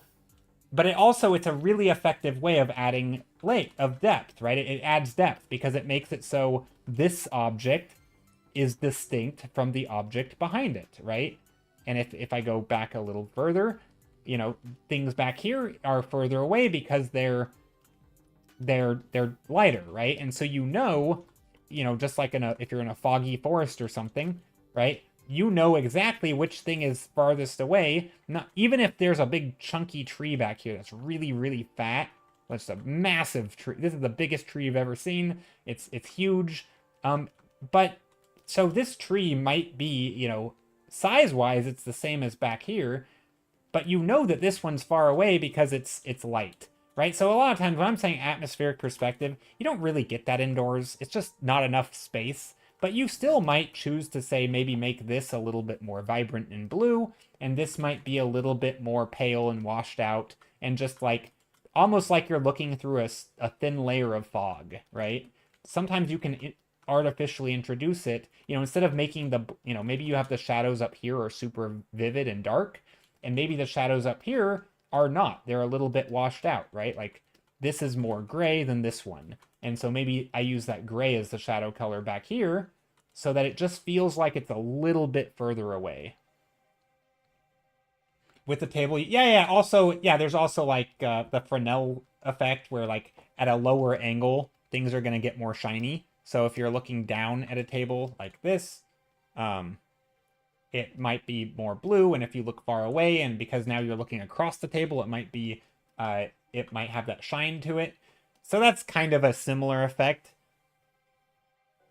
Yeah, the shallower the viewing angle, the smaller this angle is,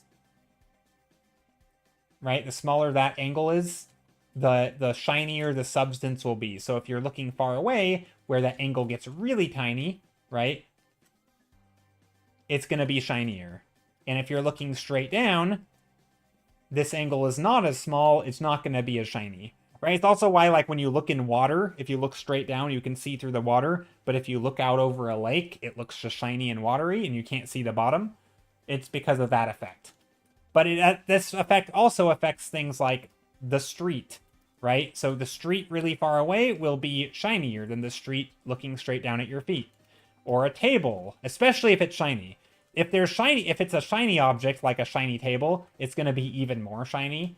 But also things like the street, especially if it's like wet out, right? Wet streets are even more shiny far away, and if you look straight down, they're much darker.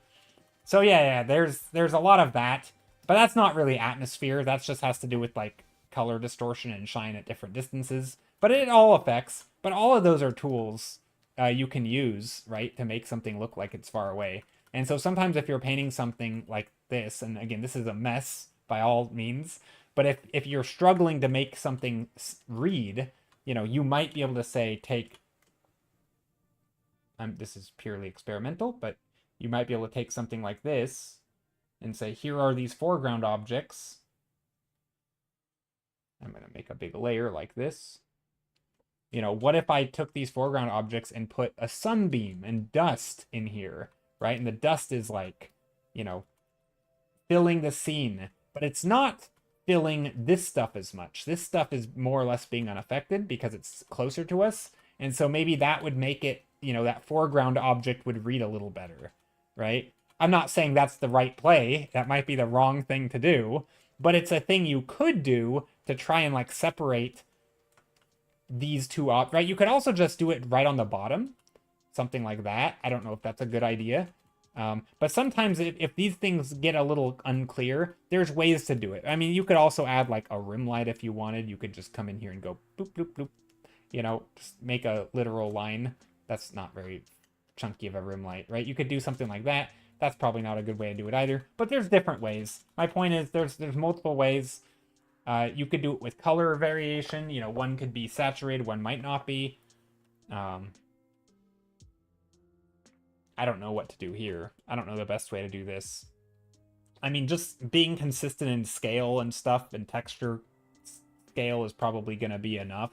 But I'm not, right? So if I were really, really good or really careful and I made this computer perfectly in scale with this computer, then maybe your brain wouldn't have any problem, right? That's why, like, when you look at a scene like this, your brain can pretty much just understand it because everything is so perfect. Like, the scale is pinpoint, perfect. The lighting is perfect.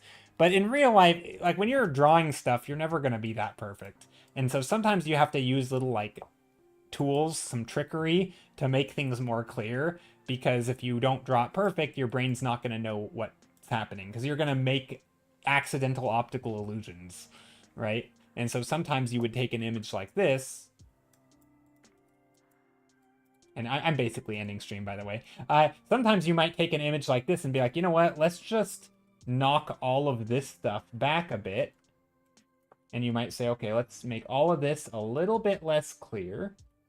And we're going to make the foreground in focus, right? And you can see how if I do this just super subtly,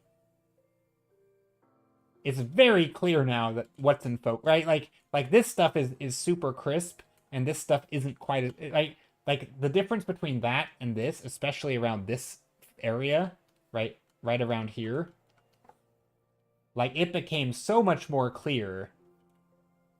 Oh.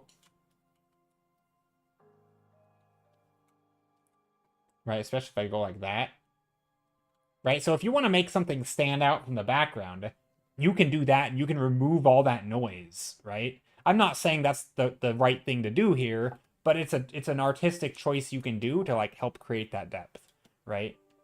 You can just, again, it's kind of like, what is the focus? Make your focus thing, or make your focus a little bit more, I left that wrong layer, but whatever, right? So stuff like that, that's an option. I don't know. There's a lot of options. I don't know what the best thing to do here is. I think I kind of goofed up in some ways, but that's okay. But yeah, that's the ramble of the day.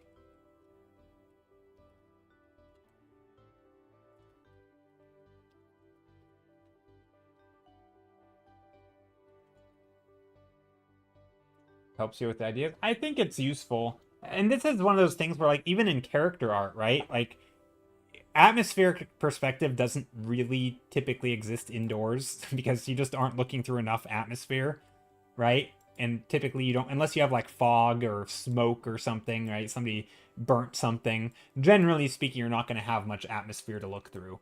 But that still exists to some degree, and you can use that if you're doing characters, right? People do this all the time with, I mean, it's not strictly atmospheric perspective, but people do that all the time with character art where they'll do like a, a face, right? Here's a face, and the face will be in detail, right? With all their lighting and detail and color and stuff. But then when they get to the hair, instead of trying to render all the hair, they'll just make it like a dark mass. They'll just make it a shape. And they'll say, here's the hair. Maybe they'll render some of the strands in the foreground. But then over here, it's just going to be just shapes. Literal shapes. That's it. No rendering done. It's literally just going to be like that. Also, this is totally how I draw faces. Right? So anyway, here's a face. Anyway, but yeah, so maybe you do a few strands up here of like, hair strands, but then this they just leave as a graphical shape because you don't need to render it. It's not important. It's farther away. You can make it separate. And maybe in real life, it's, maybe in real life there's a, wow, she's gorge. Totally gorge. Look at those eyes. Anyway, but like maybe there's strands and stuff in here that you could see, and maybe the color is similar to the face, right? Maybe it's this person is like has lighter brown hair, and like in reality it's kind of gets a little confusing with the cheek, and maybe it's like similar color. But like you don't have to do that. You can just simplify it, make it all a shape, make it all stand out, and suddenly you're like, wow, okay, it works. Yeah, totally. So good at drawing people. Look at that. Look at that face.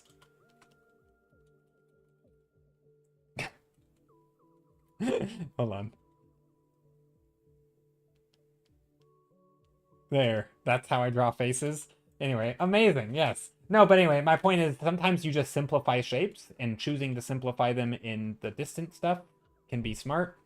Right? Same back here. Maybe these shapes aren't important, so I simplify them. I don't need to add all the detail, just a big silhouette.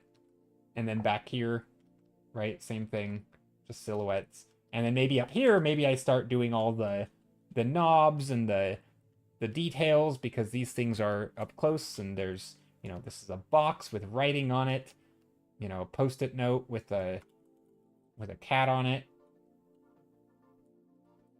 This is totally a cat. And so like this is where the detail is, but once you get back, you just start simplifying because it's not important. Or it's not, it's a choice, right? Instead of having a high definition photo where everything is in detail. Anyway, and I think that's part of the fun of painting from photos or from life, is that you have to make those choices because everything's in detail in a photo, right? You could zoom in, maybe depend if this were a higher resolution photo, right? You could zoom in and read what's on these boxes or whatever, or you could read the knobs and the dials. But like, are you really going to paint all that? Are you just going to keep making your brush smaller? Well, no. At some point, you have to decide what is simplified and what's not, and it tends to make sense that the far away stuff that you can't see very well is going to be the most simple. So yeah, I think most concepts like that aren't, in my experience, aren't any different for like characters to environments. They're just, you don't use them as often in environments as you would in... Yeah, also that's a weird tangent. Let's get rid of that. Go like that. Yeah, I don't know. This is okay. I think also you can add context clues, like if I wanted to make this the red front of the table, I could add another red line back here to the table, so that now you know that there are two tables. That's another way to do context clues, is like just add a thing, right? Repeat your objects.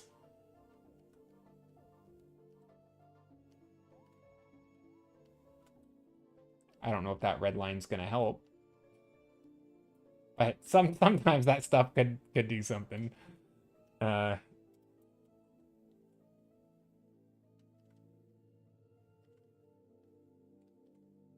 Okay, I think I gotta end stream here.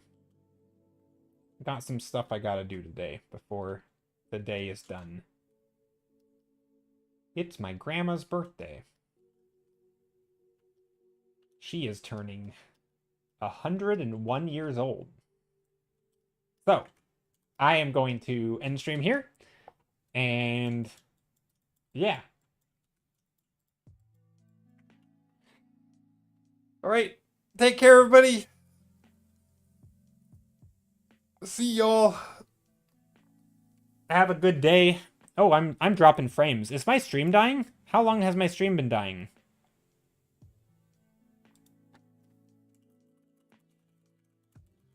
Okay, anyway. I don't know if my stream's been dying.